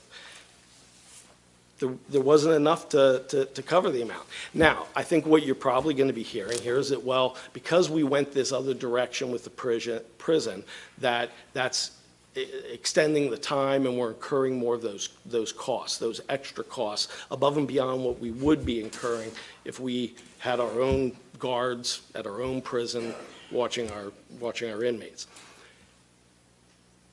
Commissioner Best was on board with this whole program up until I think it was early June when she had her So I press found out conference. how expensive it is. Well, right now, we're not talking about operating costs of that prison. We're talking about No the budget for construction, next year. delay, boarding costs. And You spent I will $18 provide you million. with the emails. I allowed you to speak, and please allow me to speak. I can show you the emails, frankly, and she made some public comments I on was her on board. on her Let's just videos stipulate, and so I forth. was on board, that she but did not wanted vote to for it. cancel all the contracts and so forth with respect to the old site. Once you had done that, and we can hear from our project manager, once that would have been done, had we done that, which we didn't, once that would have been done, it would have, even if we'd have gone back to the Celatec site, it would have extended the time of this project into next year to roughly the same time frame that we're looking at now. So these additional expenses were going to be incurred based off of decisions that this entire board made. Now, to the extent that we have some additional costs because of any delay, which again, we would have incurred even had we gone back there, by going to this other option, we're saving between Oh my God. $13 and $15 million Okay. over the other Do you project. feel how much So we're you're saving absorbing here? into that. Taxes are going up, and they have to borrow, because if they really taxed you what they need to operate the budget, they would have to go to court. They would hit their ceiling and have to go to court. So they're going to branch it out into two different ways to generate revenue, so that it doesn't look as bad and they don't have to go to court. 2.7, to answer your question, what's out for review right now? Here's what's out for review right now. Proposed 2.7 mil tax increase. Okay, that generates $2,025,000. Proposed borrowing, $3,250,000, and then they have an additional borrowing for this 911, as we've all seen here, which is the 3.1, okay, as he said, okay, 3,100,000. It gives you the total of that is 6,350,000. Now, that has a cost, because when you raise our tax millage for general fund, but when you borrow again, now we also have to raise our debt service tax, and that's also here, but there's a question mark. They have a proposed 15-year term at 0.65 debt service millage. So both your general fund millage and your debt service millage are going to go up, and it comes out to, like, what did we say yesterday, 3.125, something like that. It's a 13% increase on your taxes, okay? Think about that. Now, what I'm discussing here is they don't know how they're going to go about it, because I put something on the table of a challenge saying, don't you dare, and it was more than that, I actually threatened to take them to court, okay? I said, don't you dare go and borrow this amount of money and tell people that it's an extraordinary cost because you've been singing that tune since we got sworn into office. It's not extraordinary, and it's not an extraordinary cost when you also are giving tax breaks to companies, okay? And, you know, trying to not make them pay taxes. It's not extraordinary. The fire happened 2 years ago, and as I just pointed out, they came in 2016 for $14 million of extraordinary costs. 2017, $17 million in extraordinary costs. Then again, in 2017, they borrowed $32 million for construction, but as the budget director pointed out, they characterized it as a hodgepodge. It was like construction, courthouse repair, and extraordinary costs. That is $63 million. Now, have we spent it? I don't know, but I'm guessing we have. Otherwise, why are we borrowing more extraordinary costs? Yes, yes. Okay, I'm just an ignorant person sitting out here, like most other people that are sitting out here. All we hear is da-da, da-da, da-da, da-da, okay? What we're really interested in is, how much is this gonna cost us? How much is it gonna cost us? And we can give you, and we can give you that. Excellent question. Rick, let me just have something to say.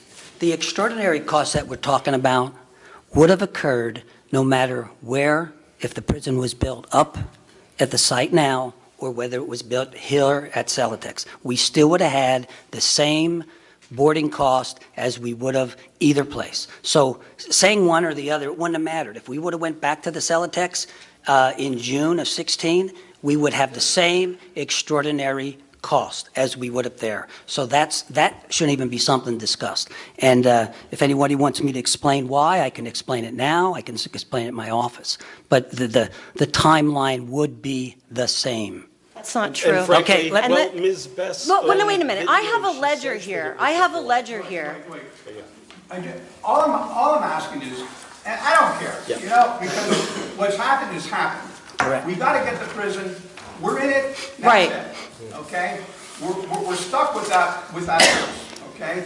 The question is, what's it gonna cost us? And Steve, could you give the dollar figure? What we did was you put together, obviously, people live, it's real estate tax, people live in different types of homes, but we have for the average, what was calculated is, you know, sort of the average value for a home in Northumberland County, and you can. 16,000, by the way, is the average home. As both a. Yeah, That's what he has in the budget. Assessed. That's assessed value. The Assessed actual value. value is much. Assessed value. Assessed value, yes. yes, there are, the value of the property in Northumberland County from our tax assessment department is $753 million. We have 46,693 taxable properties. That comes out to an average appraised value of $16,353. Using that as the average appraised value, the cost for the total millage increases is $4.57 a month, or $54.78 a year, and that would include the general fund and debt service. For that, what you are getting is a prison facility that is going to house all the prisoners that we have not, you ought to know what you're. Wait, the people are already paying for that. What they're We're looking already at- paying for the. Wait. Yeah, true. What they're looking at is, what is the increase for them this year? Because people are having a hard time buying their groceries. Their insurances are going up, just like everybody else's is, and they're having a hard time making their budget. I know, okay? Now, what I'm looking at is, how much is that gonna cost me extra this year compared to last year? I don't give a crap. Next year, he gave you what the average is. That'll 13%. differ for every, But yeah. I'm looking at it when I'm doing my budget. Yeah. Well, is it? Yeah, you would have to provide. Is that gonna cost me If $20 you want to, I'll tell you what, if you want to provide our, Steve with your assessed value, he can figure that out for you. We did an average because we're but, and again, and while all those things are happening to all of us. They're happening to me as well. My cost of groceries is going up. My cost of the things for my kids is going up. While all those things are happening, it doesn't change the fact that we had a prison fire and we have to replace that in some way. We had a choice of replacing it down at the Celotex site. That cost had inflated to $46 million. Those are her numbers, not mine. She was out. She told everybody that out on her video. She's quoted in the paper. Now, she's going to go back and say, well, no, she came across this drawing that showed 32 million, and that's what the actual cost of it would have been. She's already had explained to her by the project manager that was a construction cost only. It was early on in the process before we found out we'd have to put the whole thing up on stilts and a platform because down to bedrock because of the ash that was on the site. Before we found out that there was all these other delays and things which she has stated in the paper would have been an additional at least 6 months of delay on that. It was before all those things which added costs. And again, by her own acknowledgement on her videos and in her quotes of the paper, it was going to be too small from day one. We would have been having to send our women prisoners and still paying to house them elsewhere, and that's why it didn't make sense. So, all these things are not the things that are generating the cost of this are not things that are of this board's making, despite what she's going to tell you. They are things like a prison fire that just it happened, and we have to deal with it, unfortunately, and we have to deal with it even though the taxpayers, including ourselves, other costs are going up.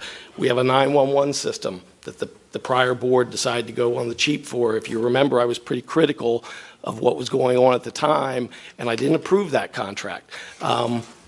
These are the reasons why, and I think they tried to minimize what the perceived cost of it was, and they figured they'll leave the next board holding the bag. What do they care?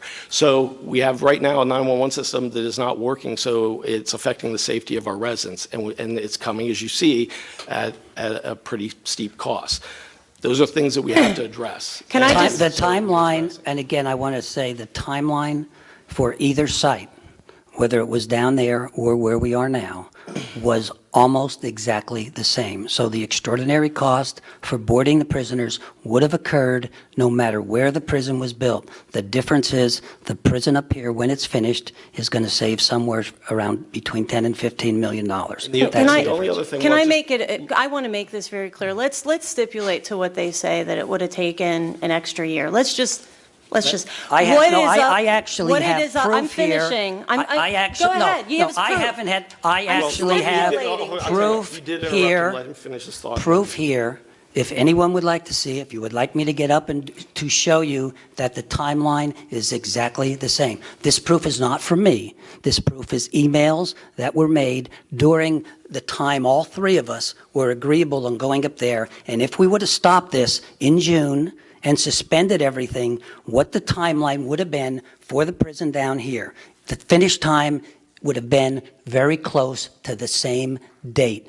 The difference is saving $10 to $15 million, building a prison up here and instead having of staying room to down here. generate income from tenants. Can I just make it, let's say what he's saying, let's give him that, okay? Let's stipulate to that. I'm going to make this so simple, all right? They are proposing to borrow either, according to the budget that they're going to put out, $6,350,000 or $6,600,000. What was the cost of Northwestern? What was the cost? $6.5 million. Wait a minute. We purchased an additional property when we had one. We had two, actually, at the time. We had the old prison site. We had the Celotex site. $6.5 million was used to purchase that site out there. Now, he can prove that the timeline would have been the same and all of that, but that's what it cost us. And now they want to borrow that amount. So even if you just take that and believe nothing else that I say, that is a cost today that we're all going to feel. And I have been sitting here and we all have been listening for 2 years about how much money this is going to save us.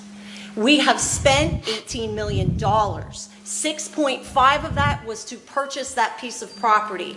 Over $4 million was the boarding costs. And then we had to do a redesign. We had to design a whole new prison, okay? So those are facts, and if you don't think those cost you any money, look here and think about it. It happened over 2 years, so you can get muddied up in what they're saying, but even if you stipulate that we'd have the additional boarding costs, let's just take $4 million out of it. We still spent $18 million, 6.5 was to purchase that. That is a fact. And now they want to borrow the same amount. So to me, that was spending that didn't need to be had. We already own 2 prison sites. The timeline, one more thing, the timeline again would be the same. We are paying about $380,000 a month boarding the prisoners. But the only way we would get rid of that is if we left all 200 inmates free. Then it would be zero. Otherwise, that's a cost every month that we have to pay. Even if we had a prison, when we had the old prison run, it was costing us over $300,000 a month to run the prison. So that cost is going to happen no matter what. The only way we would get that cost per month for the prison inmate outsourcing is if we left every inmate go. Then there would be zero cost. And of course, that's not going to happen. Let me just say, the year... No. I understand. Hey, I'm paying the tax increase as well. We all live in this county, Listen, too. you're welcome to come anytime in my office, and I will try to make it in a simpler fashion. And perhaps, Todd, would you like to speak at all to any of the costs with the new prison, what was saved? The other thing that's not being taken into account here is, she's bringing up the fact that we're increasing taxes. Had we gone with the old site, again, by her estimation, that was going to be $46,000. It was going to be just the cost of the prison, not anything else. So what is the amount that we're saving by going this direction? There's between 12 and $15 million in savings. We would have had to have been borrowing that much right now. That's how much we would have had to have been borrowing in addition to what we're doing now to cover the 911 system. And that is the amount that we would have to be borrowing to do it. And Ms. Best, if we went to Celotex in June of 16, when you wanted to, we would have the same exact expenses and pay anywhere from $10 to $15 million more to have the prison there. You have borrowed 3 times totaling $63 million, and now our taxes are going up, and you need to borrow the same amount that it costs to purchase a 3rd prison site. No one believes this. That isn't going to provide comfort when their taxes go up. And last year I said the taxes should have went up because you're going to hit them all at once because you keep denying how much this is costing. It is costing us. And no really, matter right where now, the prison was built, it was going to really, cost. because of the choice you made. You purchased an entire 160-acre piece of property with 12 buildings that we have to heat, that we have to maintain, that we had to start over and build, that we had to start over and design, that we had to start over and pay our project manager additional months. That's a whole new design. So that doesn't factor into what they're saying, even if you give them the boarding costs. Maybe Todd can speak to that because Todd did the budget. I mean, you didn't redesign a new prison? No, he did, and even with the costs of doing that, I mean, we went through this whole analysis up here. You say. You pay his firm $42,000 So no a one's month. honest, I suppose, but her. Although last month she did tell us that True Core was an incarceration facility and that there was bars and everything else, and those don't exist. And they're borrowing, and they've already borrowed $63 million. All right. I don't know if it would even be worthwhile, Todd, because again, we're dealing with one reality and another reality, and I don't know that we're going to reconcile. And again, any of the costs that You'll we're deal with the talking reality about when would you have pay your occurred taxes. no matter where the prison. The timeline was almost exactly the same. Anyone, when we're done, I have all the paperwork here. I will sit down and It's going to feel explain and very give it to real you. when you get your tax bill. Okay. Very real. All right.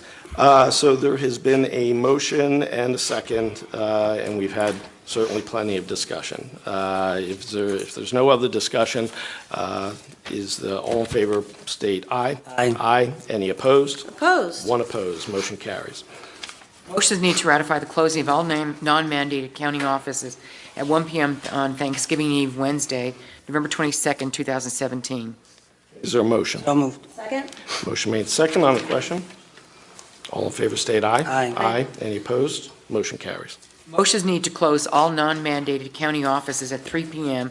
on Friday, December 22nd and Friday, December 29th, 2017. Is there a motion? So moved. Second? Motion made second on the question. All in favor state aye. Aye. Any Aye. opposed? The same sign. Motion carries. Motion is needed to reappoint Commissioner Kimberly L. Best to the Central Susquehanna Cooperative Extension Association for a term beginning January 1st, 2018 and ending December 31st, 2018. So moved. Second on the question. All in favor state aye. Aye. Any opposed? Just abstain for voting for myself. I don't know if you have to. It's not I did. okay. Abstain. All right. Next, number 15, or I guess all in favor state aye. There's Aye. 2 and 1 abstention. A motion is needed to reappoint Commissioner Samuel J. Chickatano to the CEDACOG Board of Directors for a term beginning January 1st, 2018 and ending December 31st, 2018. Motion? I'll make the motion. Second? Motion made and second on the question. All in favor state aye. Aye. Any opposed? Motion carries. Motion is needed to reappoint Barbara Moyer to the CEDACOG Board of Directors for a term beginning January 1st, 2018 and ending December 31st, 2018. So moved. Second? On the question? All in favor state aye. Aye. Any opposed? Motion carries. A motion is needed to grant permission to advertise the following lists listed on your public meeting agenda. Okay, is there a motion? Moved. Second? Motion made and second on the question. All in favor state aye. Aye. Any opposed? Motion carries. Motion is needed to appoint the 2018 holiday schedule as listed on your public meeting agenda. Is there a motion? So moved. Second? Motion made and second on the question.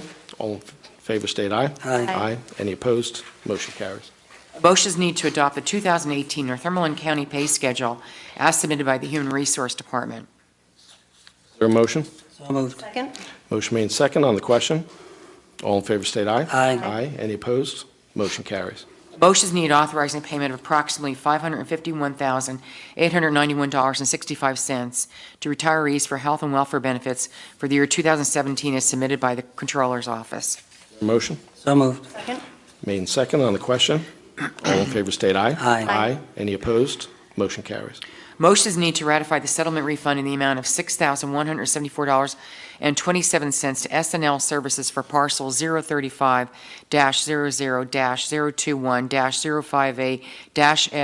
035-00-021-058-F-002 for a portion of the taxes paid in Northumberland County as submitted by the Assessment Office. Is there a motion? So moved. Second?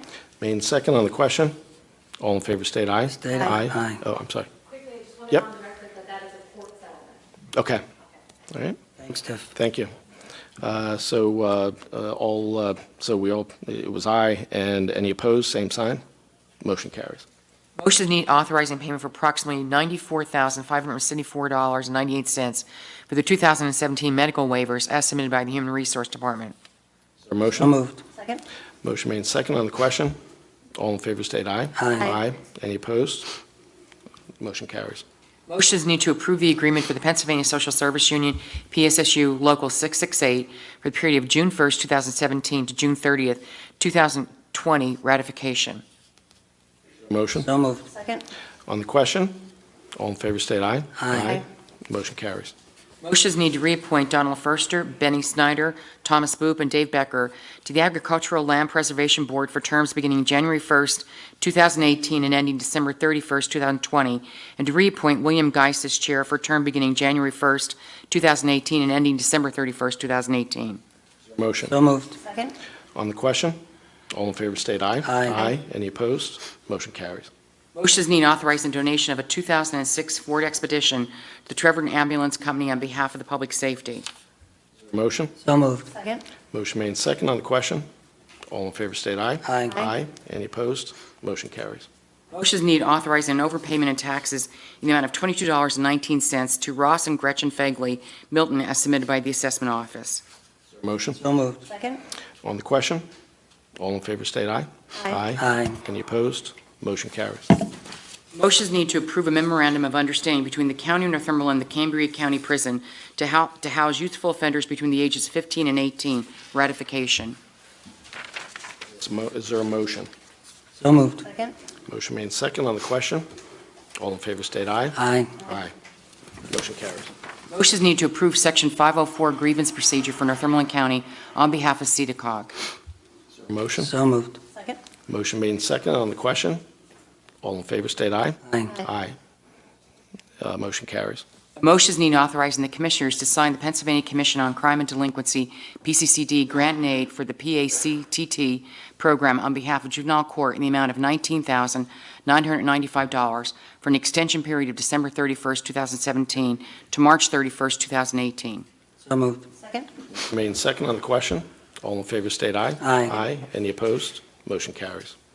A motion is needed to approve the following change orders for the Northumberland County Prison on behalf of Buchard Horn, as listed on your agenda item.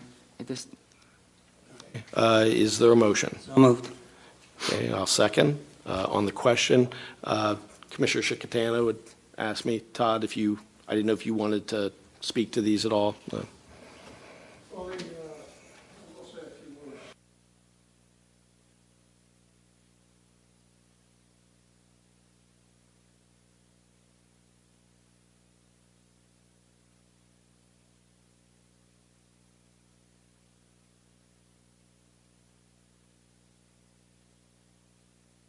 Wow.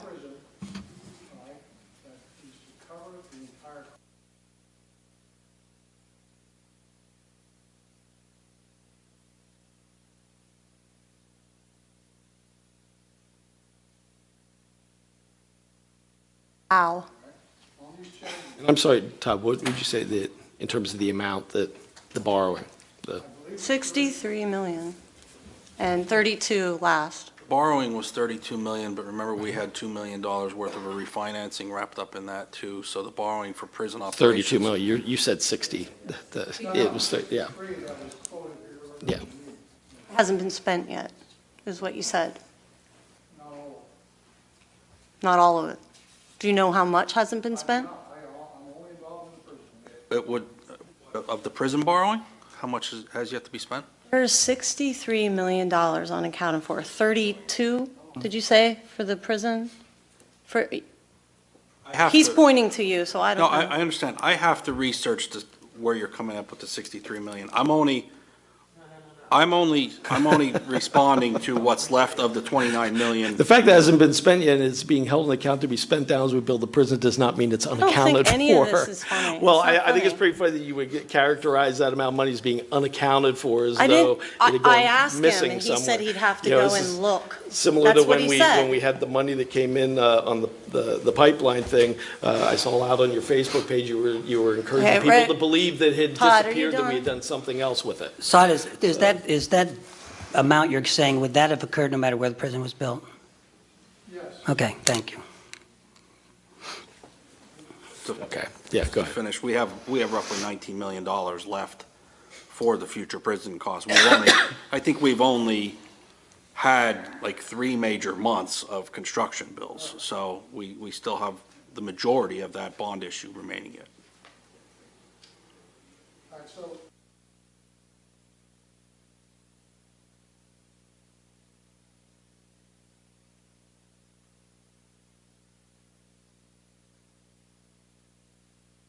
Change orders.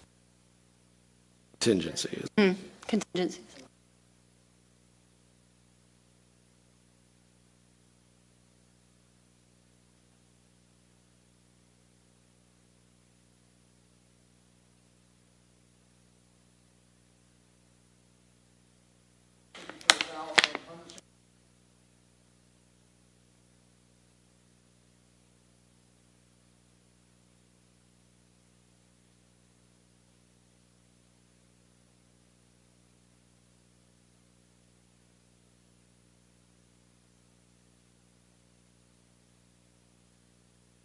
Have you ever done a project where there wasn't change orders?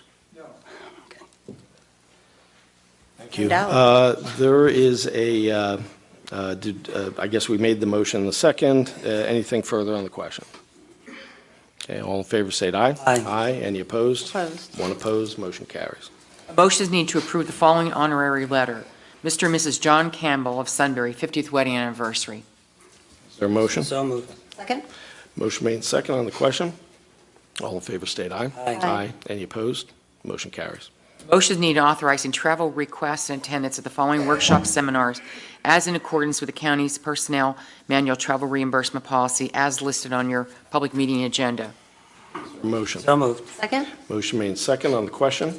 All in favor state aye. Aye. Any opposed? Motion carries. We'll move on now to the solicitor's report. Thank you, Mr. Chairman. Motion to adopt Resolution R112-17, application to encumber liquid fuels tax funds between the Northumberland County Board of Commissioners on behalf of the Northumberland County Engineer and the Pennsylvania Department of Transportation for the rehabilitation of Bridge Number 128 located over Glade Run in Lewis Township. Motion. So moved. Is there a second? Okay, I'll second. On the question. Okay, all in favor state aye. Aye. Any opposed? Abstain. Okay, one abstention.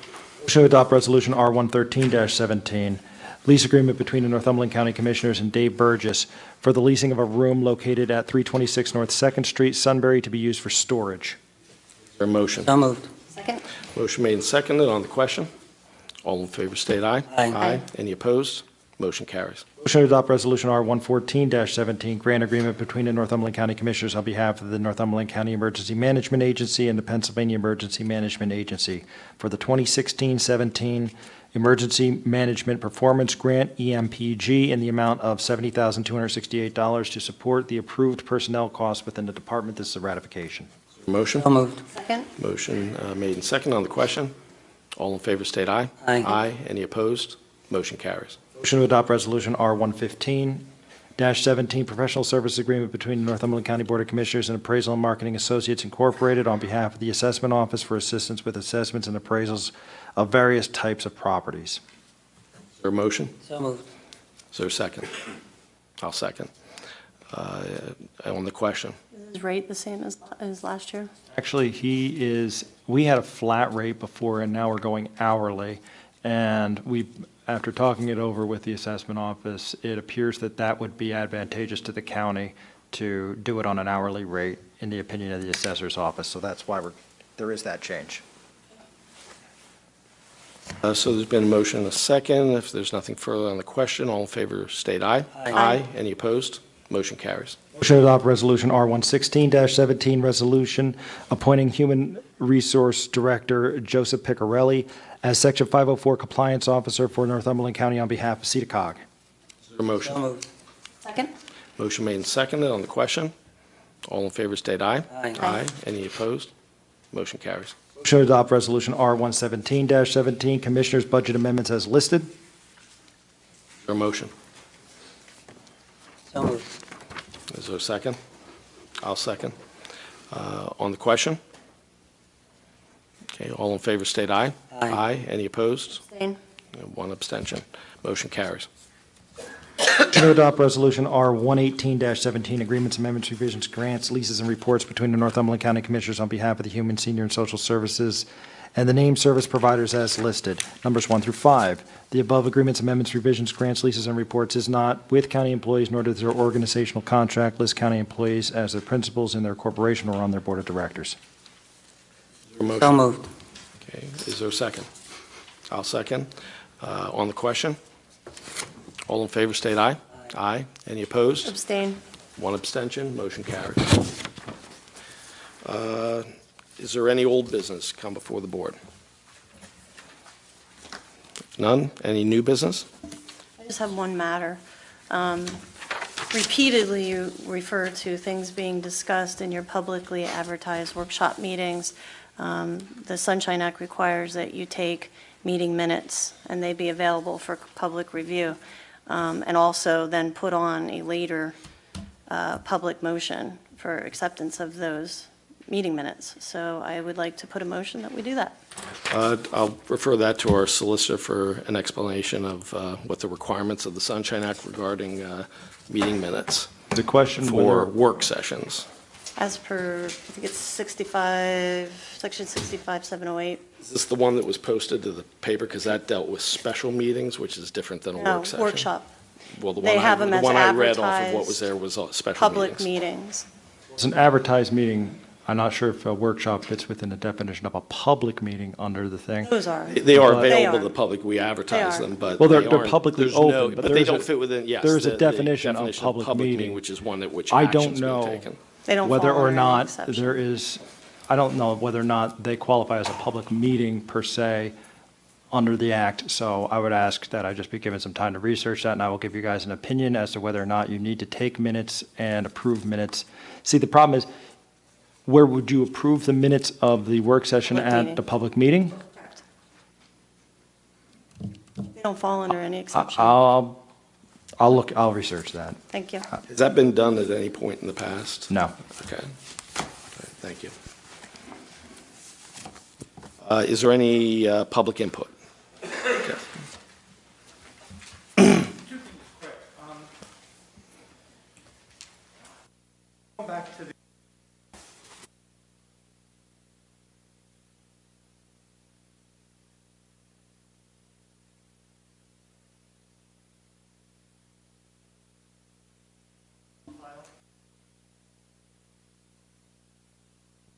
make sure Yeah. that everybody's in on board. That's just- I believe that there was some information that came over. I thought some, did they Estimates. give you a copy of it? Of what the invoice was going to be, that they expended? I think I have an estimate. I don't know that I have an invoice. Oh, okay. I don't know if anyone else has received one, but I don't. Yeah. I believe I received an estimate. Yeah, that's just something. The other thing, I guess,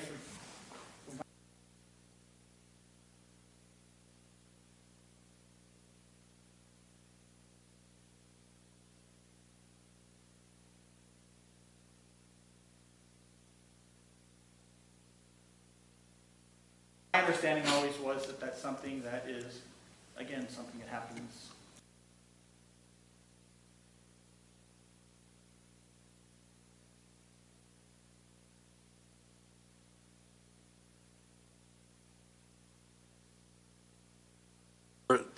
Would be considered extraordinary because we're not in the prison yet.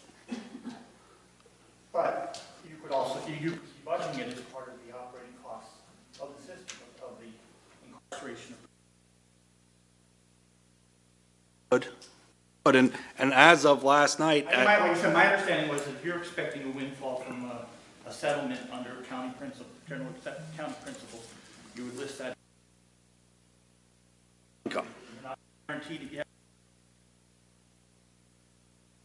So,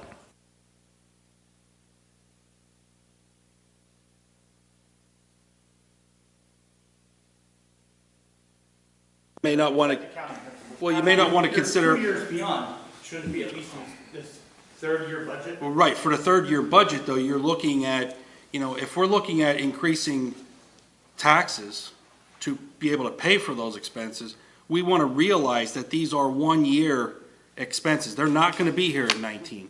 So we wouldn't want to increase our operating millage to reflect, having those expenses in 19, 20, 21, because we won't have those Address it additional. This year, and then for next year's budget, at this time next year, you would be addressing any operating. I can look into it. Even as of last night, we were still talking with our I bond mean, counsel. when I hear it from getting my degree in accounting, and I hear that extraordinary, that just, It is an extraordinary cost. It's a cost that we would not have incurred in the county had we not had the prison but fire. once we knew it was going to be an ongoing, cost, it would become extraordinary expense of operating the incarceration of prisoners. So then you're recommending we should have raised taxes back in 15 and 16 and 17, knowing that we were going to have these excessive boarding I'm costs. just saying that according to accounting principles, is what I'm asking. Is it no?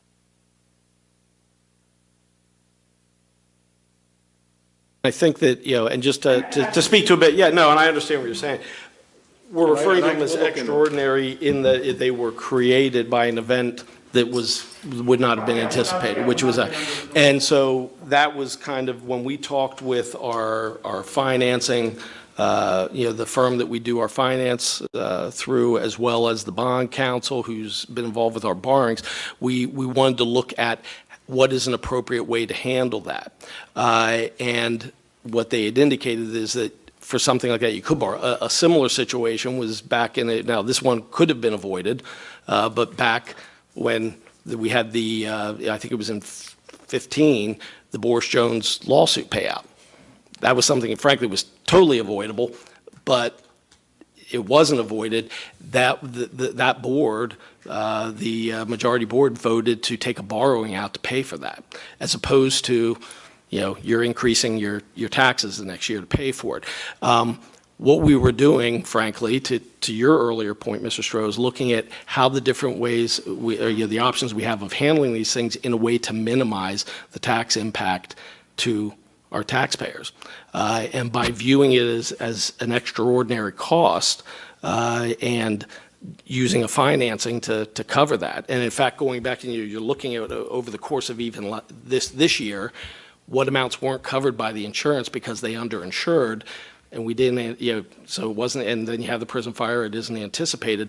How much of that could be characterized as really kind of extraordinary as opposed to normal operating costs, and then look at what are the options of handling that? And one option is the borrowing to pay for it, which effectively reduces the taxes because you're paying on the amount that your millage is going to reflect your annual payments on that borrowing. Yes, you have interest on that, but still, it significantly reduces the impact to your taxpayers. Or do you pay it all at one time, which would have a much larger impact on taxpayers? So, Just to clarify, when Mr. Cook, gave his average annual tax increase of $55, okay, if we would take that 3.2 million and move it over and pay it out of general fund millage, okay, that calculated increase on that same size, that same average property goes to $115. So what would the taxpayer? Over 3 years versus 15. That would be 1 year. 1 year for that, Right, just to pay. It would have been a 3-year expense rather than paying $50 for 15 years. But the $50 also It includes also the includes general 911 fund project. millage and You know what I and mean? it It's not includes just- the cost of the 911 system upgrade, which is plus $1 million. The 911 upgrade is an extraordinary expense. It's not something that you would have. That's right, yeah. I'm just saying that at some point, years down the line, my understanding of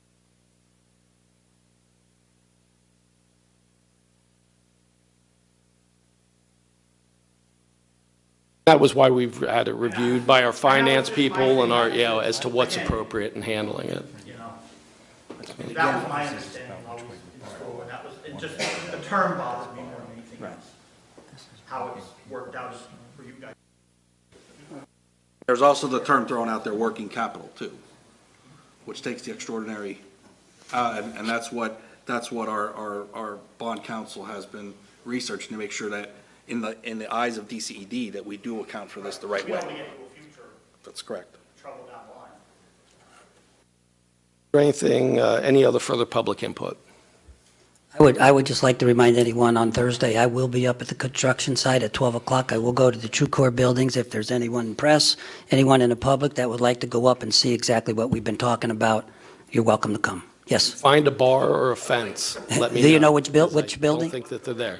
When you go up and make the turn to go to the prison site, you just stay right all the way up. And on the top of the hill, you'll see 3 buildings. You kind of bear off to the right and it's up on top. There's 3 buildings that sit off by themselves. There'll be construction people that if you would get lost, but I will be there at 12 o'clock and then I'll be at the construction site at 1.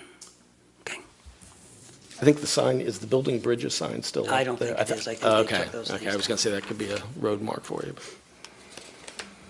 Okay, anything further? All right, meeting adjourned. Thank you.